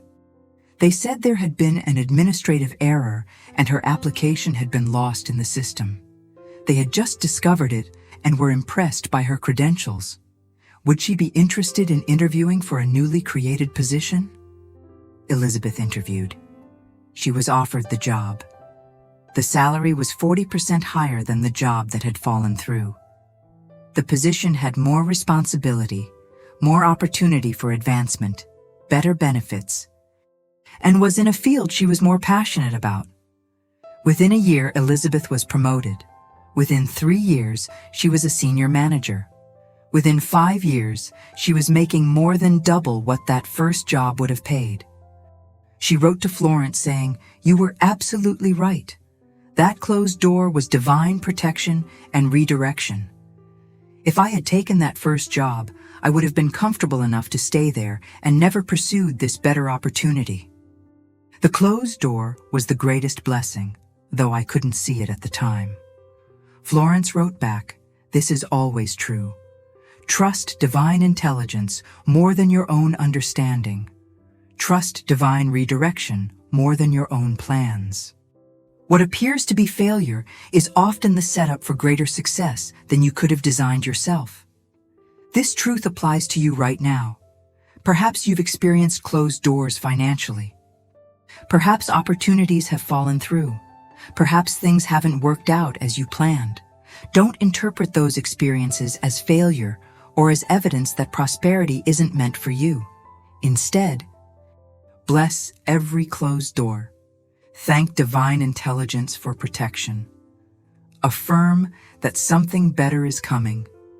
Trust that you're being redirected toward your highest good, toward prosperity greater than you could have planned yourself. I trust divine redirection completely. I bless every closed door knowing a better door is opening. I thank divine intelligence for protecting me from anything less than my highest good. I am being guided toward prosperity beyond my current imagination. Every apparent obstacle is divine redirection. Every seeming failure is set up for greater success. Every delay is divine timing, ensuring I'm fully prepared. I trust the process completely. I surrender my limited plans to infinite wisdom. Now let me teach you a practice that Florence called the midnight decree. She taught that if you wake during the night, instead of lying awake, worrying or tossing in frustration, you should use that wakeful moment as an opportunity to impress prosperity upon your subconscious again. The practice is simple. If you wake at 2 in the morning or 3 or 4, you don't fight it or resist it. You recognize it as a divine appointment, a scheduled meeting with your subconscious. You speak a simple decree 3 times, then return to sleep. The decree Florence taught for midnight waking was this: money flows to me now. Money flows to me now. Money flows to me now. Simple, rhythmic, easy to remember even in the fog of nighttime waking. You speak it 3 times with feeling. You visualize abundance flowing to you like a river, and then you return to sleep with that image and those words as your final impression. Many of her students reported that this practice transformed their experience of nighttime waking. Instead of those moments being frustrating or anxious, they became powerful manifestation opportunities. And many reported that after using the midnight decree regularly, they began to sleep through the night peacefully, as if the anxiety that had been waking them was dissolved by the prosperity consciousness they were impressing. If you wake tonight during these 3 hours, use the midnight decree. If you sleep peacefully through, that's equally perfect. But know that this tool is available to you, transforming every moment of your sleep time into creation time, into manifestation time, into prosperity programming time. I use every waking moment as opportunity to impress prosperity. If I wake during the night, I speak my decree with faith. Money flows to me now. I visualize abundance flowing like a river. I return to sleep in consciousness of wealth. Every moment of my sleep time is creation time. Let me share one more story. A story that demonstrates what Florence called instantaneous demonstration, the miracle of sudden manifestation when consciousness is perfectly aligned. There was a woman named Dorothy who had been studying with Florence for several years. She had absorbed the teachings deeply. She practiced the decrees faithfully. Her consciousness had transformed from poverty to prosperity over those years of consistent practice.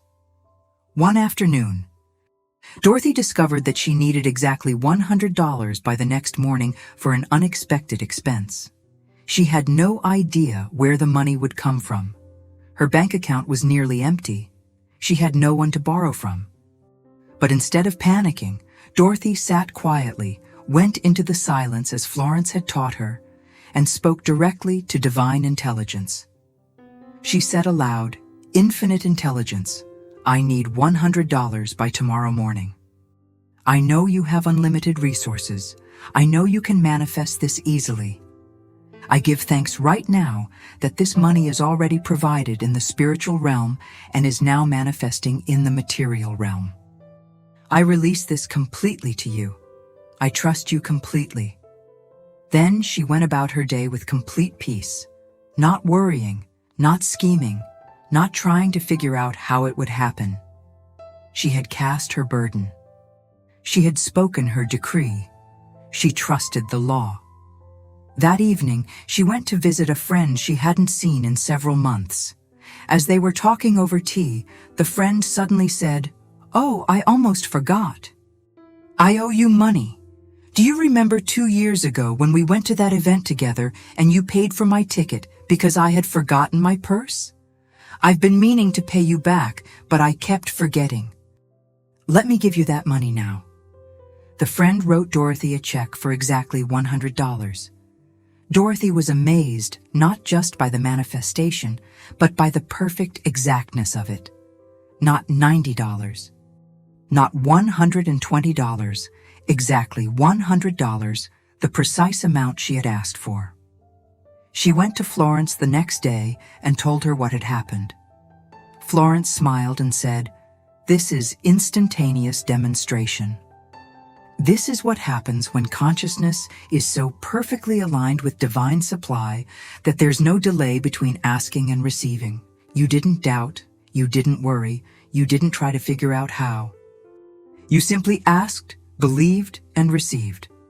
This is the highest level of practice." Florence continued, "Most people block their manifestations with doubt and anxiety and trying to control how it happens. But you have practiced long enough that your faith is instant, your trust is complete, your release is total. Continue in this consciousness and you will see manifestation after manifestation. Sometimes instantly, sometimes with divine timing, but always perfectly. You are developing this level of consciousness right now through these 21 nights of programming. You're learning to ask with faith, to trust with certainty, to release with peace, to receive with gratitude. This consciousness, when fully developed, produces miracles that look supernatural, but are actually the natural result of perfect alignment with spiritual law. I ask with faith. I trust with certainty. I release with peace. I receive with gratitude. My consciousness is aligning perfectly with divine supply. Instantaneous demonstration is becoming natural for me. Manifestation is becoming effortless for me. Prosperity is flowing to me with increasing ease and speed. There is a final teaching I must share tonight, one of Florence's most important principles. She called it living from the invisible. She taught that most people live from the visible, from what they can see and touch and measure. They look at their bank account and let that determine their consciousness. They look at their job and let that determine their identity. They look at their circumstances and let that determine their expectations. But Florence taught that those who manifest miracles do the opposite. They live from the invisible. They look at spiritual truth and let that determine their consciousness. They look at divine law and let that determine their identity. They look at their vision and let that determine their expectations. The visible is temporary and changeable. The invisible is eternal and creative. The visible is effect. The invisible is cause. When you live from the visible, you're living from effect, and you're powerless to change it. When you live from the invisible, you're living from cause, and you're creating new effects constantly. This is what you're learning to do right now. You're learning to live from the invisible truth that you are divinely supplied, infinitely provided for, spiritually prosperous. Even if the visible circumstances don't reflect that yet, you're holding the invisible truth with such faith and consistency that the visible must eventually conform to match it. I live from the invisible, not the visible. I live from spiritual truth, not material appearance. I live from divine law, not human limitation. I live from my vision, not my circumstances. The invisible is real. The visible is temporary. I create new visible reality by holding new invisible consciousness. My prosperity exists now in the invisible realm of divine substance. It is real, solid, complete, perfect. It is manifesting moment by moment into visible form. I don't need to see it to believe it. I believe it, and therefore I will see it. This is faith. This is law. This is how creation works. I rest now in complete faith. I sleep now in total trust. I surrender now to divine intelligence working through my subconscious mind, transforming my consciousness, manifesting my prosperity, creating my wealthy future while my body rests in peace. As you rest now in this deep state of receptivity, as your subconscious mind absorbs these truths without resistance, I want to share with you one of Florence Scovel Shinn's most transformative teachings. A teaching that changes everything once you truly understand it. She called it the law of forgiveness, and she taught that unforgiveness blocks prosperity more effectively than almost any other consciousness. Most people don't realize they're carrying unforgiveness around money. They don't think of it as forgiveness issue. They think of it as justified anger or righteous resentment. But Florence taught that any resentment, any bitterness, any holding of grievances, especially around financial matters, creates a blockage in the flow of divine supply. Perhaps someone cheated you financially years ago. Perhaps a business partner betrayed you. Perhaps a family member refused to help when you needed it. Perhaps an employer treated you unfairly. Perhaps the government taxed you excessively.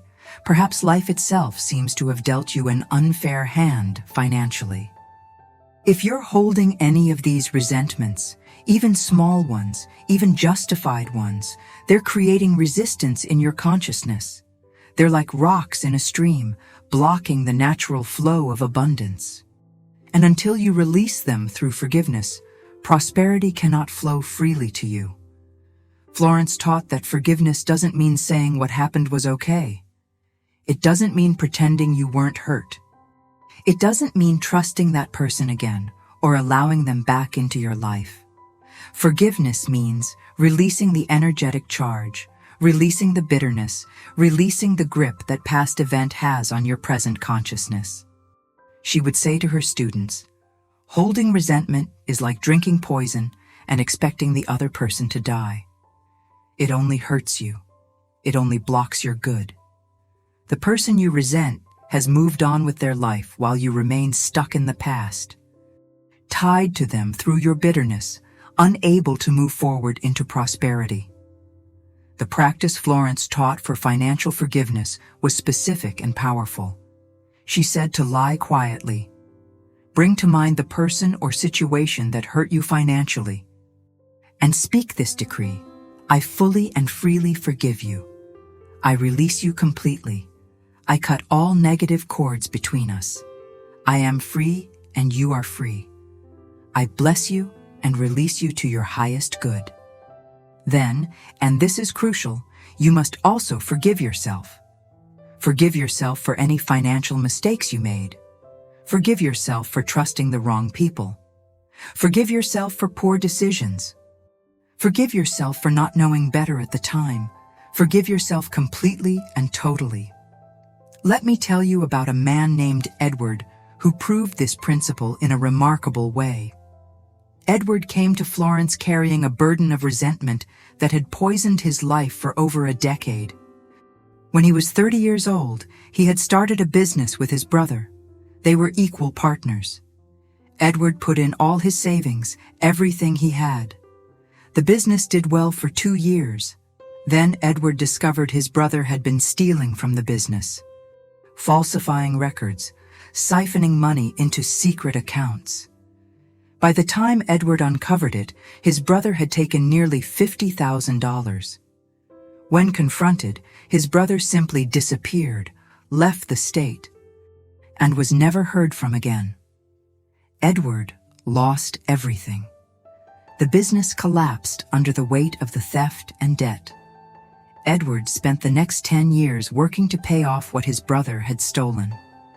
Working long hours at jobs he hated, living frugally, sacrificing everything to clear the debt that wasn't even his fault. When he finally paid off the last dollar, he was 43 years old. Exhausted, bitter, and consumed with hatred for his brother. He dreamed of revenge. He fantasized about his brother's suffering. He rehearsed over and over in his mind what he would say if he ever saw his brother again. And during those 10 years of repaying his brother's theft, Edward never prospered. Every time he started to get ahead, something would happen. An unexpected expense, a job loss, a medical emergency. It was as if prosperity couldn't reach him, as if there was an invisible barrier blocking his good. When he came to Florence, he told her the whole story with tears of rage and bitterness. He said, "How can I forgive this? He stole from me. He destroyed my life. He never apologized. He never paid back a penny. He's probably living comfortably somewhere while I suffered for 10 years because of his crime. Why should I forgive him?" Florence listened with compassion, then said something that shocked Edward into silence. She said, "Your brother stole $50,000 from you 10 years ago. But your unforgiveness has stolen far more than that from you over these 10 years. It has stolen your peace, it has stolen your joy, it has stolen your health, and most importantly for your situation now, it has stolen your prosperity." She continued, "Every day you wake up angry at your brother. You're tying yourself to him energetically. You're keeping yourself in the consciousness of victim, of lack, of injustice. And from that consciousness, you cannot prosper. Divine supply cannot flow to someone who is holding themselves in victim consciousness through unforgiveness." Edward protested, "But that's not fair. He's the one who did wrong." "Why should I have to forgive him?" Florence replied firmly, "You don't forgive him for his sake. You forgive him for your sake. Unforgiveness is the chain that keeps you imprisoned in the past. Forgiveness is the key that sets you free. You can remain chained to your brother through hatred for the rest of your life, or you can cut that chain right now and walk into freedom and prosperity."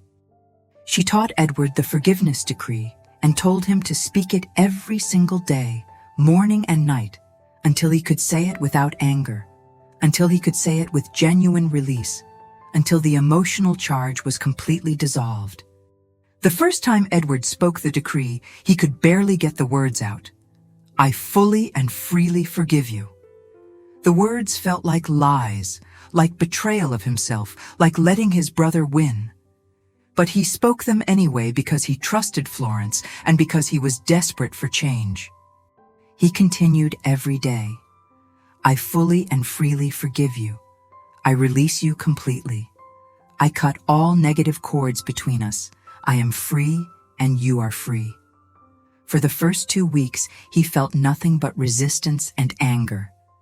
For the next 2 weeks, the anger began to soften slightly into something more like sadness. By the 6th week, he noticed he could speak the decree without his heart racing and his jaw clenching. By the 10th week, He realized he hadn't thought about his brother in several days, which was unprecedented. And then, in the 12th week, something broke open in Edward's consciousness. He was speaking the decree one morning, and suddenly he felt a rush of genuine compassion for his brother. He realized his brother must have been desperate or sick or troubled to do what he did. He realized his brother was probably living with guilt and shame. He realized that holding on to hatred was hurting himself far more than it was hurting his brother. That day, Edward spoke the decree with genuine feeling, with real forgiveness, with actual release. And he felt something lift from his chest, something that had been sitting there heavy and dark for 10 years. He felt free. Within 2 weeks of that breakthrough, Edward received a job offer for a position that paid twice what he'd been earning. Within a month, an old debt that he had written off years ago was unexpectedly repaid to him.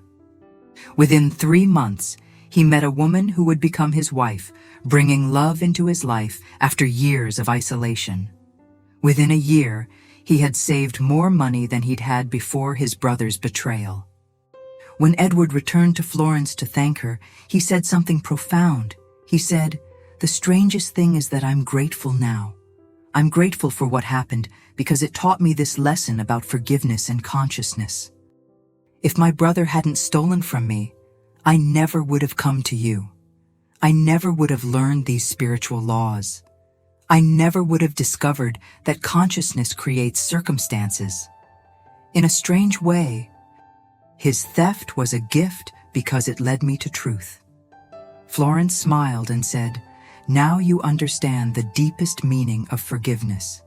Forgiveness transforms everything, even past pain, into present blessing. You have learned what few people ever learn. Continue in this consciousness, and nothing will ever block your prosperity again. Right now, as you sleep, I invite you to release any unforgiveness you're carrying about money.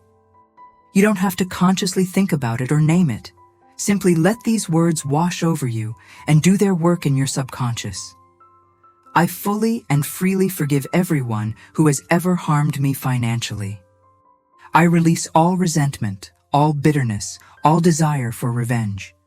I cut all negative cords to past financial wounds. I am free. They are free.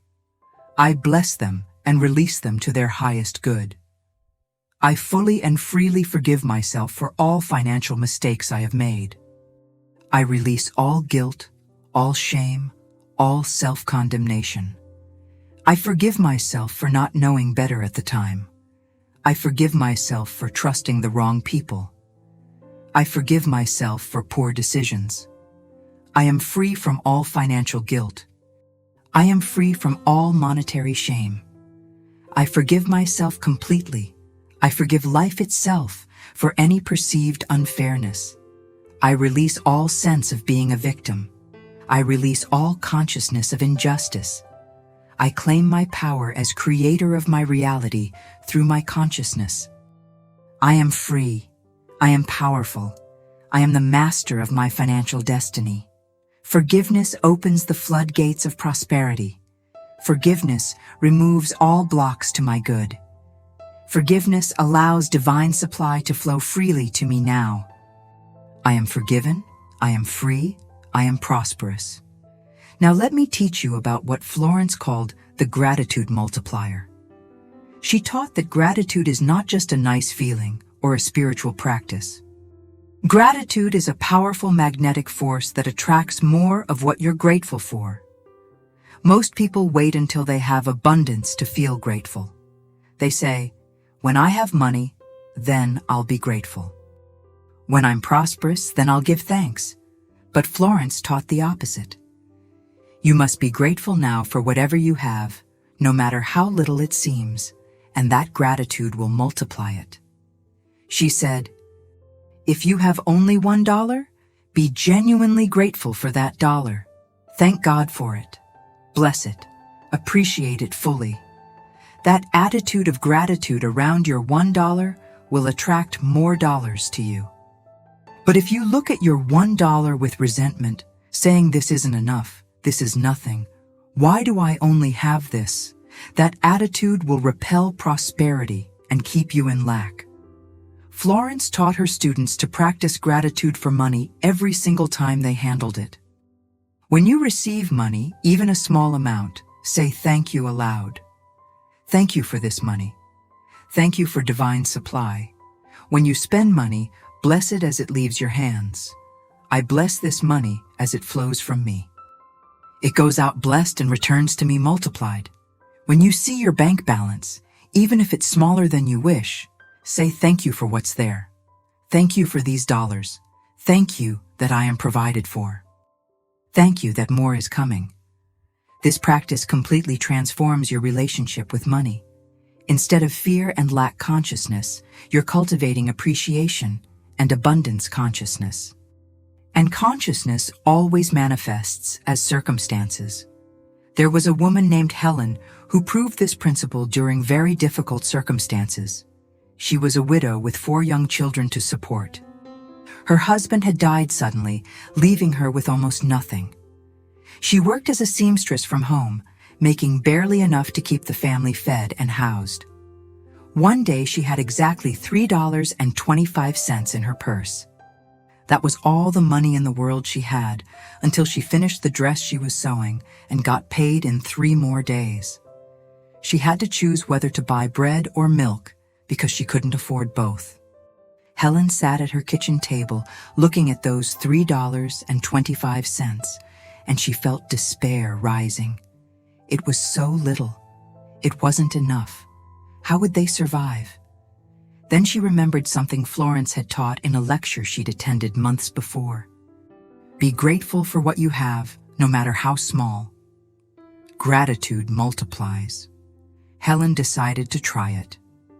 She looked at those $3.25, and instead of seeing lack, she chose to see gift. She spoke aloud, "Thank you, God, for these $3.25. Thank you that I have something when many have nothing. Thank you that I am supplied. Thank you that more is coming to me now." She said it with as much genuine feeling as she could muster, and something shifted in her spirit. The despair lifted. Peace came. She trusted somehow that they would be okay. That afternoon, there was a knock at her door. It was a neighbor, a woman Helen barely knew. The woman said, "I was cleaning out my late mother's things, and I found several bolts of beautiful fabric. I don't sew and I have no use for it. I remembered seeing you sewing on your porch sometimes. Would you like to have this fabric?" The fabric was exquisite, high quality, expensive material. Helen could make dresses from it to sell, dresses that would bring much higher prices than her usual work. The value of the fabric was easily over $100 if she'd had to buy it. Helen was amazed. She thanked the neighbor profusely. She went inside and thanked God. And she realized the miracle had come within hours of her choosing gratitude over despair. She continued the gratitude practice faithfully from that day forward. Every dollar that came to her, she thanked God for it. Every dollar that left, she blessed. Her sewing business grew steadily. Within a year, she was earning enough to support her family comfortably. Within 3 years, she had savings. Within 5 years, she owned her own home.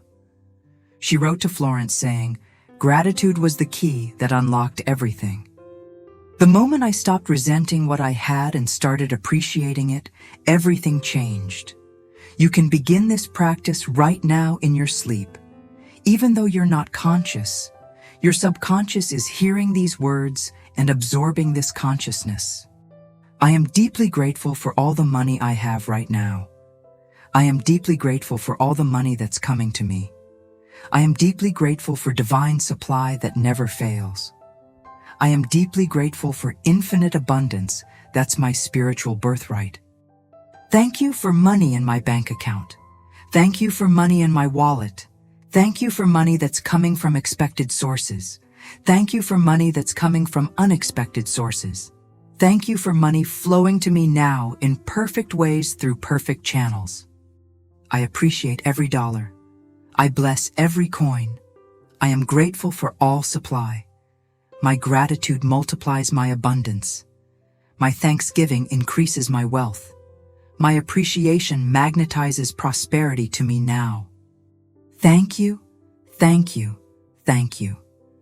I am grateful, grateful, grateful. I appreciate, appreciate, appreciate. And my gratitude draws more and more and more abundance to me, constantly, easily, naturally, inevitably. Let your consciousness rest now in pure gratitude. Let appreciation fill your sleeping mind. Let thanksgiving saturate your subconscious. You are transforming from lack consciousness to abundance consciousness. You are shifting from poverty identity to prosperity identity. You are becoming wealthy in consciousness right now as you rest. And tomorrow, when you wake, that wealth consciousness will express itself naturally in your thoughts. Your words, your actions, your decisions, your opportunities, your circumstances. The inner transformation happening now will manifest as outer prosperity in perfect timing through perfect means. Rest now in gratitude. Sleep now in faith. Trust now in divine law. Your prosperity is assured. Your abundance is certain. Your wealth is manifesting. All is well. All is very, very well. There is a practice that Florence Scovel Shinn taught for the morning.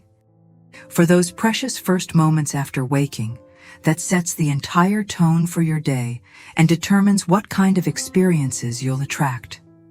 She called it claiming your day before the day claims you. Most people wake up and immediately check their phone, or they immediately start thinking about their problems, or they immediately feel stress about the day ahead. They let the day happen to them rather than consciously creating what the day will be. Florence taught her students to take the first 5 minutes after waking, before getting out of bed, before looking at anything, before speaking to anyone, and use those 5 minutes to decree what kind of day they will have. She would say, "You're most suggestible in those first moments after waking, just as you are in the last moments before sleep. Your subconscious is still open, still receptive, still programmable. Use that window of opportunity to impress prosperity and success upon it before the demands and distractions of the day close that window." The practice is simple but powerful. The moment you wake, before you open your eyes, you speak these words or words like them. This is a wonderful day. Divine intelligence is guiding me today. Unexpected good comes to me today. Money flows to me easily today. I am divinely led to my prosperity today. All things work together for my highest good today. Then you visualize your day going perfectly. You see yourself moving through your day with peace and confidence. You see opportunities appearing. You see solutions coming easily. You see money flowing to you. You see doors opening. You do this for just 5 minutes. Then you rise and begin your day. But those 5 minutes have set divine law into motion. Those 5 minutes have programmed your subconscious for prosperity. Those 5 minutes have claimed your day before the day could claim you. Tomorrow morning, when you wake after this first night of sleep programming, you will begin this practice.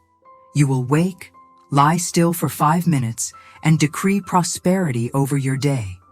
You will do this for 21 consecutive mornings as part of your complete transformation protocol. Let me tell you about a man named Samuel, who used this morning practice to completely transform his financial reality in a remarkably short time. Samuel was a salesman, working on commission, barely scraping by month after month. He would wake up every morning filled with anxiety about making sales, about meeting his quota, about paying his bills. That anxiety would color his entire day. He would go to appointments tense and desperate.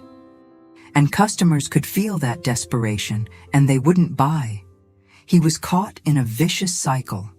Financial pressure created desperation. Desperation repelled sales. Lack of sales created more financial pressure. Round and round, month after month, barely surviving. When Samuel learned about Florence's morning practice, he decided to try it with strict discipline. Every single morning, no matter how anxious he felt, no matter what problems were waiting, he would take 5 minutes before getting out of bed to decree a prosperous day. This is a wonderful day. I make sales easily today. Customers are drawn to me today. Money flows to me abundantly today. Divine intelligence guides me to the right people at the right time with the right message. I am a magnet for prosperity today. The first few days felt forced and fake. His mind would argue with every word, but Samuel persisted. By the second week, something began to shift. He noticed he was going into appointments feeling calmer, more confident, less desperate, and customers responded differently. They were more receptive, more interested, more likely to buy. By the fourth week, Samuel had his best sales month in 3 years. By the 8th week, he broke every personal record he'd ever set. By the 6th month, he was the top salesman in his company. When people asked him what had changed, he would tell them about the morning practice. Most people thought he was being mystical or silly, but Samuel knew the truth. He had learned to set his consciousness for prosperity first thing every morning, and that consciousness had changed everything. He wrote to Florence saying, "Those 5 minutes in the morning are the most important 5 minutes of my entire day. They determine everything that follows. I will never stop this practice as long as I live." You are learning this practice now. Tomorrow morning, you will wake and you will remember. You will take 5 minutes to claim your day. You will decree prosperity. You will visualize success. And your day will unfold from that consciousness instead of from anxiety and reaction. I claim my mornings for prosperity programming. I decree abundance over my day before the day begins. I set my consciousness first thing upon waking. I impress prosperity upon my subconscious in those first precious moments. I am the master of my day through my morning practice. Now I want to teach you about what Florence called the law of expectancy. She taught that you don't attract what you want, you attract what you expect. And most people, if they're honest, expect struggle. They expect difficulty. They expect lack. And that expectation manifests as their reality. Florence would ask her students, "What do you truly expect?" Not what do you hope for or wish for, but what do you actually expect to happen financially? And most people would realize they expected more of the same struggle they'd always experienced. They hoped for better, but they expected struggle. She taught that expectation is a powerful magnetic force. When you genuinely expect prosperity, when you wake up each day expecting money to flow to you, expecting opportunities to appear, expecting doors to open, that expectation creates a spiritual magnetism that draws those experiences to you. But when you expect struggle, when you expect things to be hard, when you expect lack, that expectation draws those experiences to you just as surely. The practice Florence taught was to consciously cultivate expectation of good throughout the day. When you're going about your daily activities, you constantly affirm, "I expect wonderful things to happen to me today. I expect money to come to me easily. I expect divine surprises. I expect unexpected good. I expect miracles." You train yourself to live in a state of positive expectancy. Like a child on Christmas morning who expects gifts, who expects joy, who expects wonderful surprises. That consciousness of expectation is powerfully creative. There was a woman named Ruth who learned this principle and applied it with remarkable results. Ruth worked as a secretary for a small company. Her salary was modest, and there seemed to be no opportunity for advancement or increase. She had worked there for 7 years, with only tiny cost of living raises. Ruth heard Florence speak about expectancy and decided to practice it even though her circumstances seemed unchangeable. Every day as she went to work, she would say to herself, "I expect wonderful financial surprises today. I expect unexpected increases. I expect prosperity to manifest in surprising ways." She did this for 3 months with no visible change. But she persisted because Florence had taught that consciousness must change before circumstances can change. In the 4th month, something unexpected happened. The owner of the company called Ruth into his office. He said, "I've been watching your work for years. You're exceptional at what you do, organized, efficient, reliable. I've been unfair in not recognizing that properly. I'm giving you a raise, effective immediately, and I'm also giving you a bonus for the past year to make up for what I should have been paying you." The raise was 30%, far more than Ruth had imagined possible. The bonus was equal to 2 months of her old salary.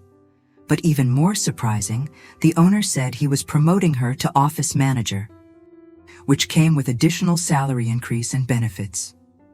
Within 1 year of beginning her expectancy practice, Ruth's income had doubled. Within 2 years, the owner made her a partner in the business, giving her a share of the profits. Within 5 years, when the owner retired, Ruth bought the business from him and became the owner herself. She wrote to Florence saying, "I expected good and good came. I expected prosperity and prosperity manifested." The expectancy itself seemed to create the circumstances.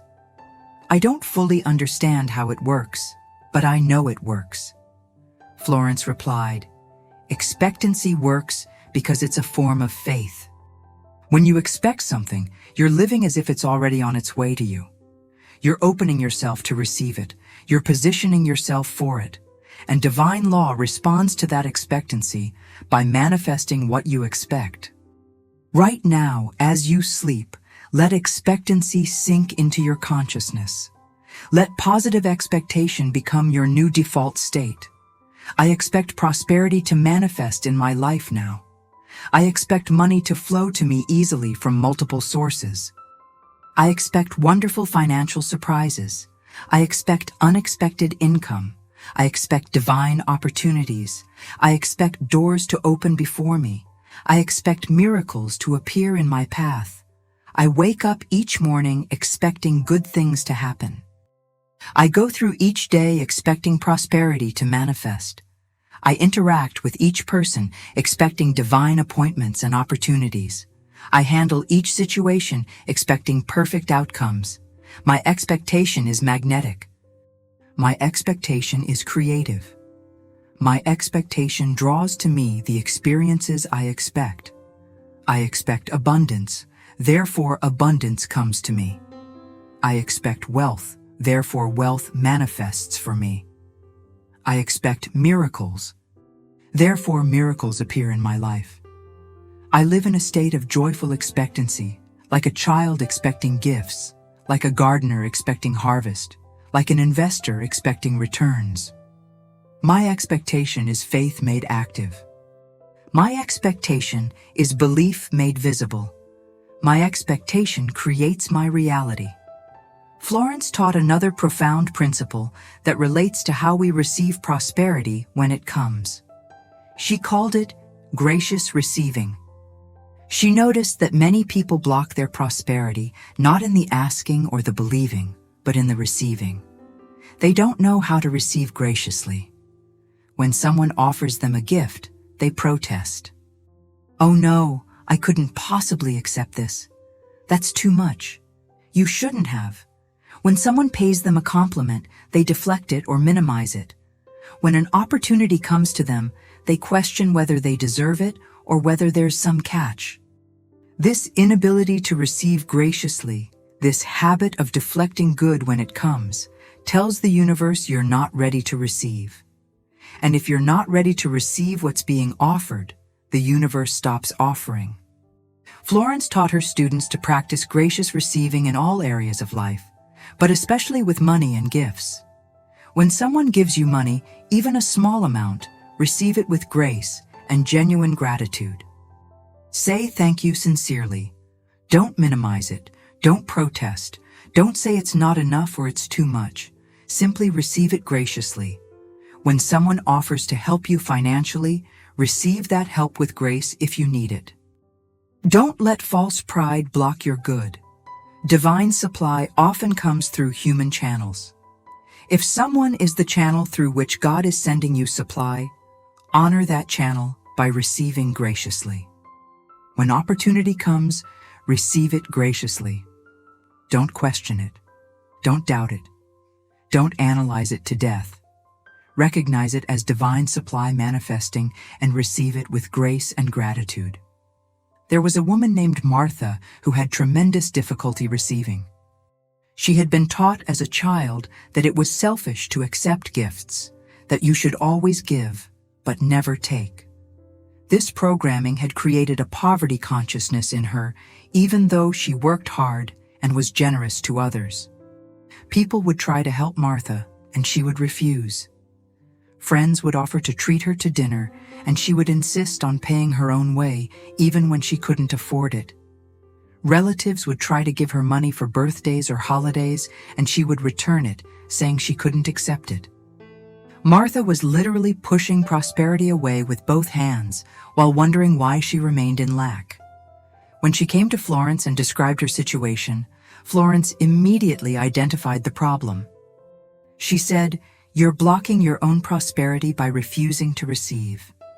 Gracious receiving is as important as generous giving. They're two sides of the same flow. If you block receiving, you're blocking the entire flow of circulation.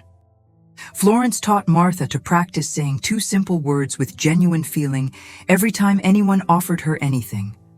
Thank you. Not thank you, but not thank you, however, not thank you, although I really shouldn't. Just thank you, received with grace. Martha found this incredibly difficult at first. Every fiber of her being wanted to protest, to refuse, to minimize, but she practiced. When a friend offered to buy her coffee, instead of refusing or insisting on paying, Martha said simply, "Thank you," and received the gift with grace. It felt uncomfortable, almost wrong. But she continued practicing. When her sister offered her some furniture she no longer needed, instead of saying, "Oh no, I couldn't take that," Martha said, "Thank you, I received this with gratitude," and she took the furniture. Within weeks, Martha noticed money starting to flow to her in ways it never had before.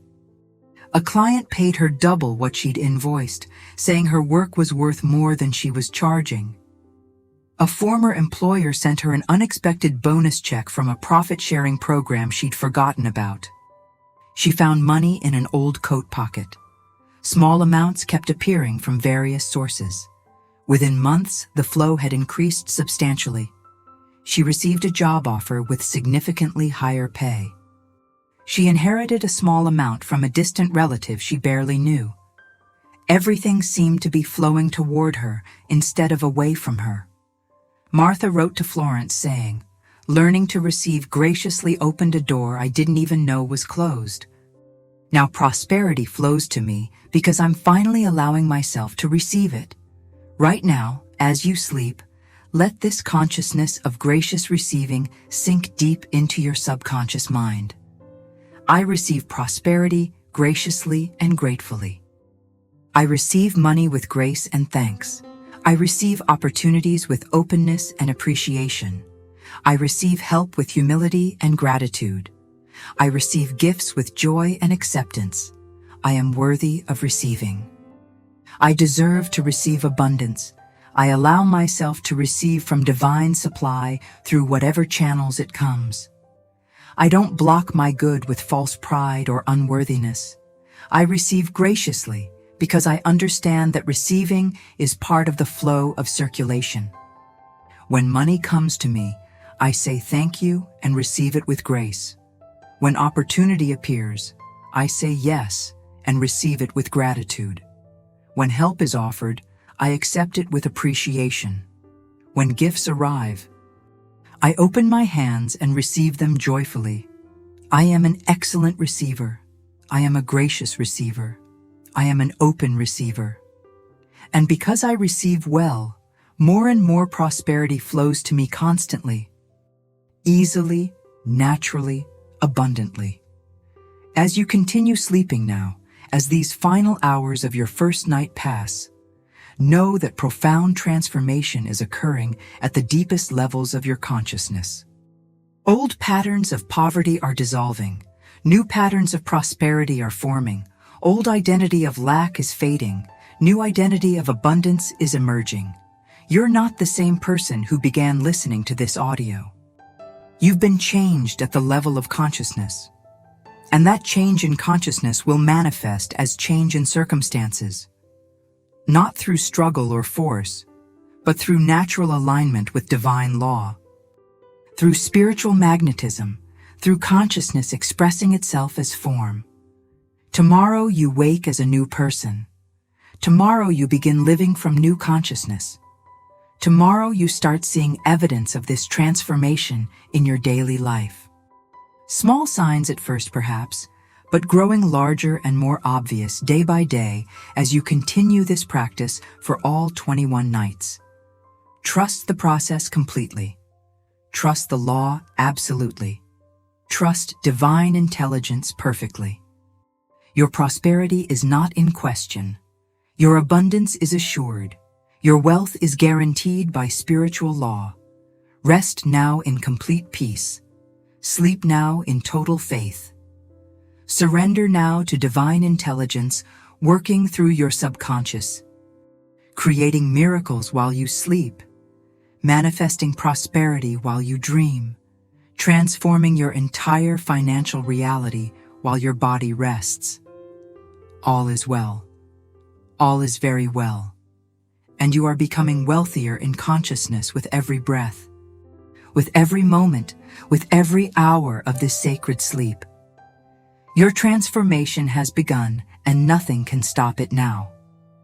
As we move into these final hours of your first night, as your sleep deepens and your subconscious opens completely to receive these truths at the most profound level, I want to share with you the story that Florence Scovel Shinn herself said was the most powerful demonstration of spiritual law she ever witnessed personally.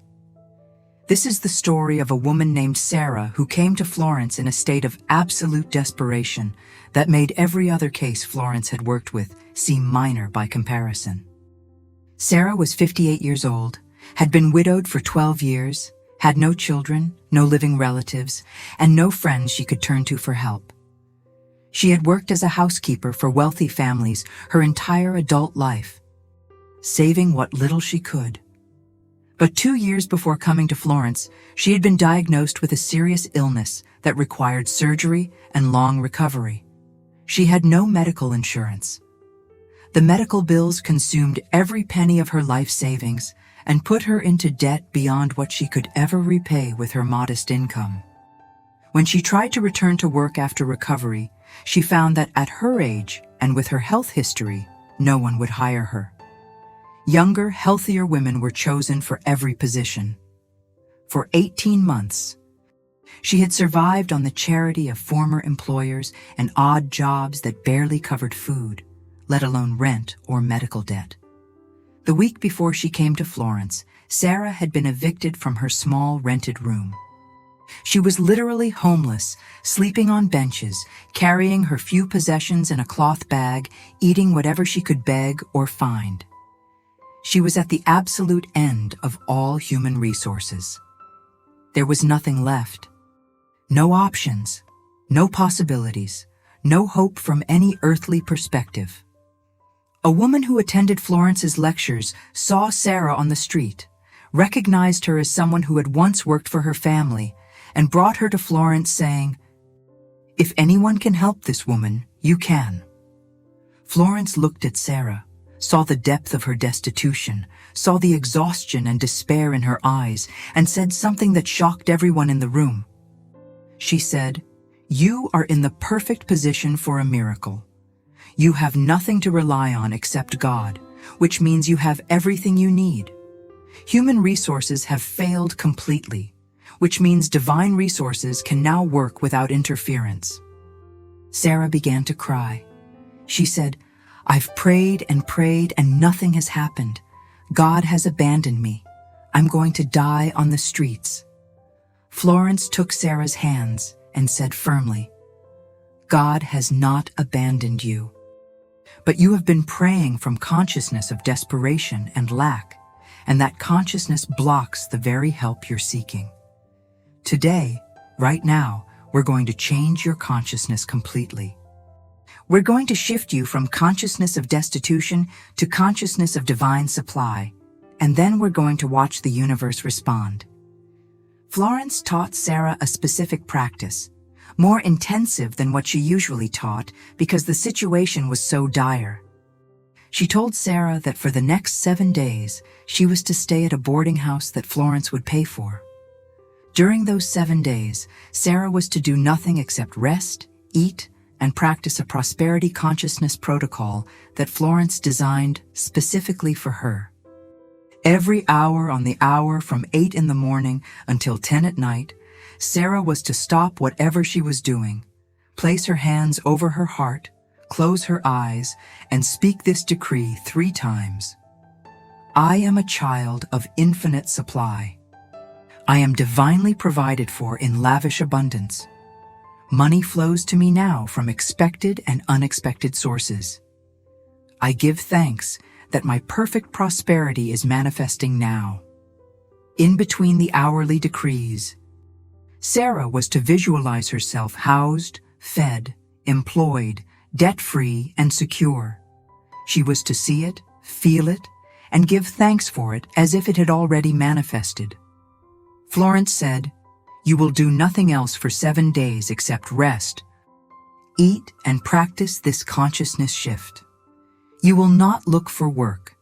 You will not worry about money. You will not try to figure out how your situation will resolve.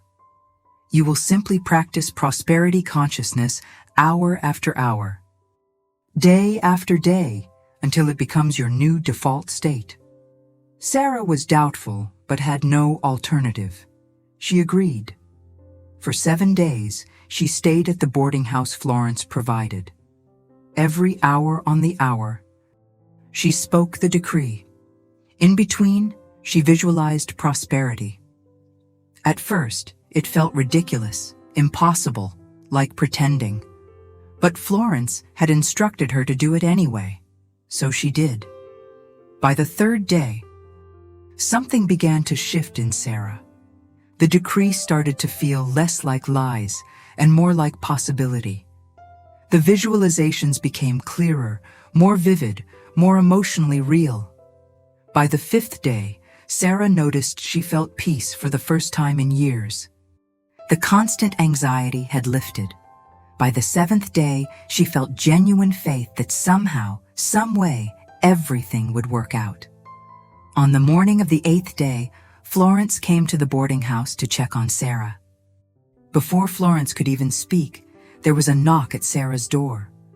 A messenger delivered a telegram. The telegram was from a lawyer in a distant city.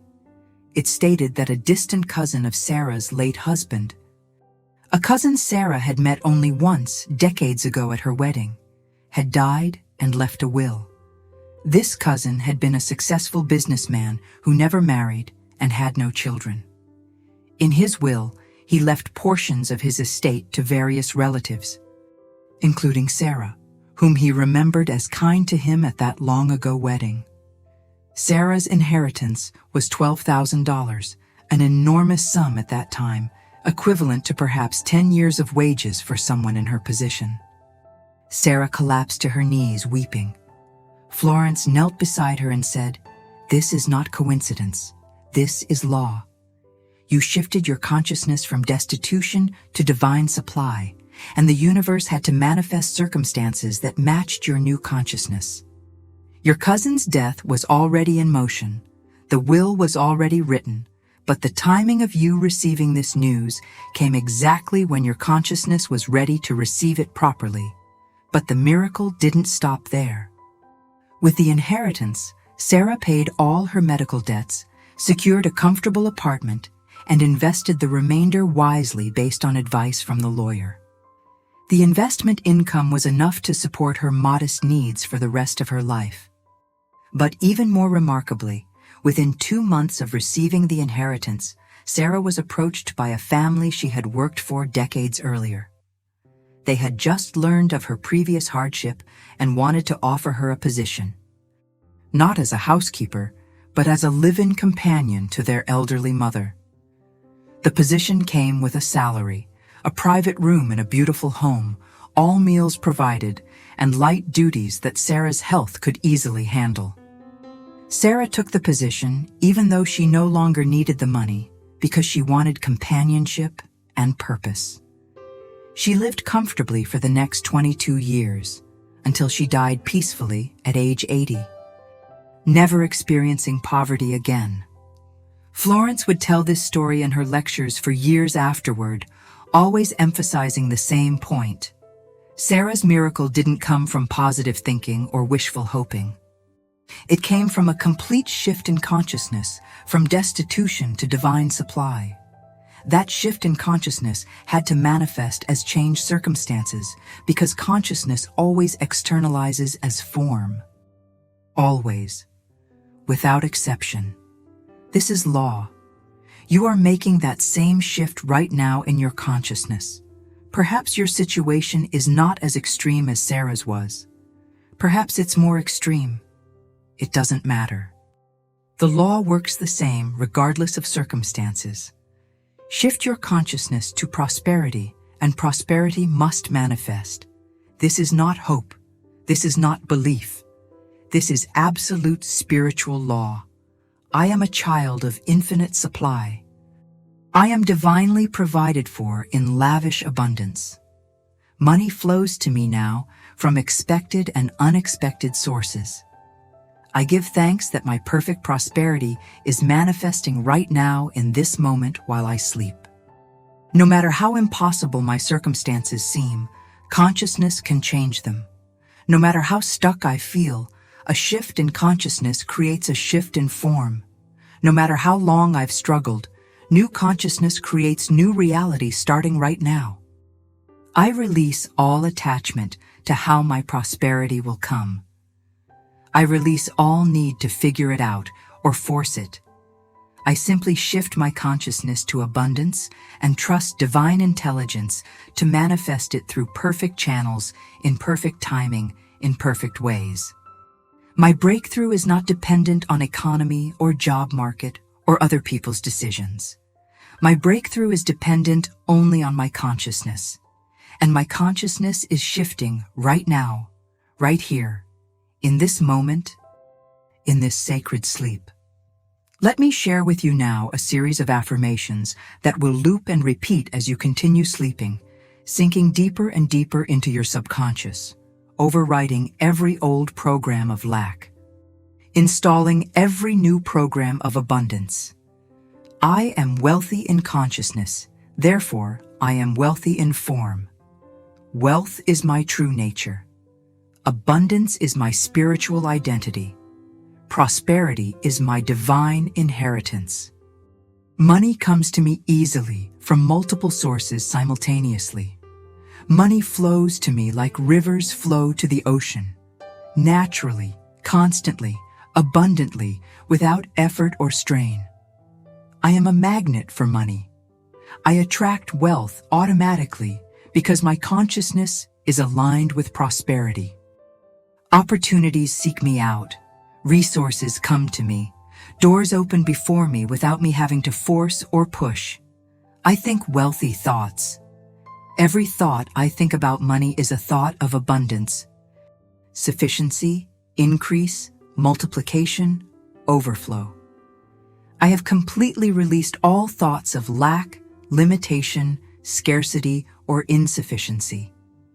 I speak wealthy words. Every word I speak about money is a word of prosperity, blessing, gratitude, expectation. I never speak lack over my life. I never claim poverty as my reality. My word is my wand, and I wave it only over abundance. I feel wealthy emotions. I feel the feeling of prosperity in my body right now as I sleep. I feel secure, provided for, abundant, free. These feelings are creating my tomorrow even as I rest tonight. I take wealthy actions. When I wake tomorrow, I will naturally, automatically, without force, begin to act from prosperity consciousness. My decisions will reflect abundance. My choices will demonstrate faith. My behaviors will express wealth identity. Divine intelligence guides me to my perfect prosperity. I am led to the right people at the right time with the right message. I am shown the right opportunities at the right moment. I am given the right ideas that lead to right actions that produce right results. Infinite supply is my source. I am not dependent on any person, any job, any circumstance for my prosperity.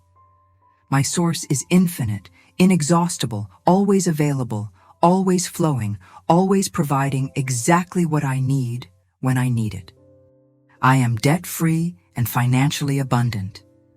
All debts are dissolved by divine intelligence working through perfect channels. All financial obligations are met easily and naturally. I am completely free from all financial burden. Money is my friend and servant.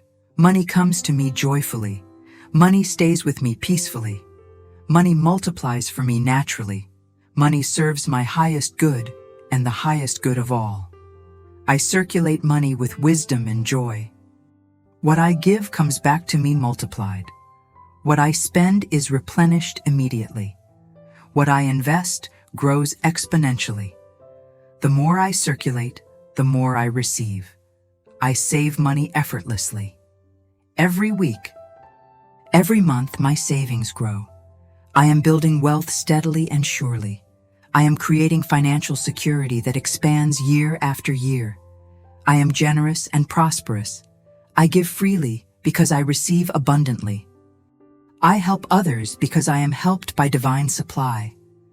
My generosity is evidence of my prosperity consciousness. I forgive all financial wounds from my past.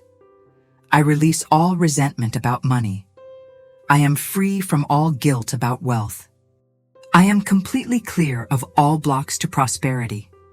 I am grateful for all the money I have now. I am grateful for all the money coming to me. I am grateful for divine supply that never fails.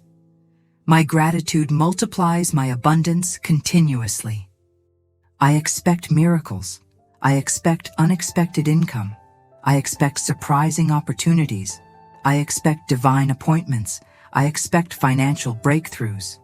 My expectation is magnetic and creative. I receive all prosperity graciously. When money comes, I receive it with thanks. When opportunity appears, I receive it with grace. When help is offered, I receive it with gratitude. I am an excellent receiver. I live from invisible truth, not visible circumstances. The invisible reality is that I am infinitely supplied. That invisible truth is creating new, visible circumstances right now. I am patient with divine timing. My prosperity is not late. It's exactly on time. Everything is unfolding perfectly. I trust the process completely. I am protected from all financial harm. Divine intelligence protects my assets, my income, my resources. Nothing can take from me what belongs to me by spiritual right. I am increasing in prosperity daily. Every day I am wealthier than the day before. Every week shows evidence of growth. Every month demonstrates increase. My trajectory is always upward. I am becoming the person who naturally attracts wealth. My identity is transforming. My consciousness is expanding. My capacity to receive is growing. I am becoming magnificently prosperous, Every cell of my body vibrates with prosperity. Every breath I breathe is a breath of abundance. Every beat of my heart pumps wealth consciousness through my entire being. My subconscious mind now accepts these truths completely. Every old program of poverty is deleted. Every new program of prosperity is installed. I am reprogrammed for wealth at the deepest level. When I wake tomorrow morning, I wake as a different person. I wake with new consciousness. I wake with prosperity identity. I wake ready to receive all the abundance that's flowing to me. Tomorrow, I speak only prosperity. Tomorrow, I think only abundance. Tomorrow, I expect only increase. Tomorrow, I act only from wealth consciousness. This 21-night journey I'm beginning tonight will completely transform my financial reality. Night by night, my consciousness shifts. Day by day, my circumstances change. By the 21st night, I will be unrecognizable in consciousness, and my life will reflect that transformation. I commit to all 21 nights. I commit to this complete consciousness transformation. I commit to becoming permanently prosperous. Nothing will stop me. Nothing will distract me. I will complete this journey because my prosperity depends on it. I trust Florence Scovel Shinn's teachings completely. She taught thousands of people who transformed from poverty to prosperity. I am next. I am one of them. I am successful in this practice. I trust spiritual law absolutely. Consciousness creates circumstances. This is law, not theory. It works for everyone who applies it. It's working for me right now. I trust divine intelligence perfectly. God wants me wealthy. The universe desires my prosperity. Infinite supply is seeking to flow to me. All of creation conspires for my abundance. And so it is. And so it shall be. And so it already is in the realm of consciousness, manifesting now in the realm of form. I am wealthy. I am abundant. I am prosperous. I am financially free. I am divinely supplied. This is truth. This is reality. This is my new identity. This is my permanent consciousness. This is who I am now and forever. As these final minutes of your first night pass, as you drift toward the morning that's coming, know that you are changed. You are different. You are transformed. The old you, the one who struggled with lack, is dissolving. The new you, the one who lives in abundance, is emerging. When you wake in a few hours, you will return to this audio for your second night, and the third night, and every night for 21 nights total. Each night will deepen the transformation. Each night will strengthen the new consciousness. Each night will make prosperity more and more your natural state. But already, tonight, on this first night, the change has begun. Seeds have been planted. Programs have been installed. Identity has shifted. You will see evidence of this change tomorrow and in the days ahead. Small signs at first, perhaps. A shift in how you feel about money. A thought that comes that's different from your old patterns. A conversation that leads somewhere unexpected. An opportunity that appears. Money that flows from a surprising source. These signs will grow. What starts as small evidence will become larger demonstration. What begins as subtle shift will become obvious transformation. What feels like possibility tonight will become reality in the weeks ahead. Trust what's happening. Trust what you can't yet see. Trust that consciousness always manifests as form. Trust that your new prosperity consciousness is creating new prosperous circumstances right now, invisibly but certainly, surely but perfectly. You are safe. You are guided. You are provided for. You are abundantly supplied. All is well. All is very, very well. Sleep now in deepest peace. Rest now in complete faith. Surrender now to divine intelligence doing its perfect work through your sleeping consciousness. Tomorrow, you wake wealthy in consciousness. Tomorrow, you wake abundant in identity. Tomorrow, you wake prosperous in spirit. And day by day, that inner wealth will express itself as outer wealth until your entire life reflects the prosperity that lives within you. This is not the end. This is the beginning. This is night 1 of 21. This is the first step of your complete transformation. This is the start of your wealthy life.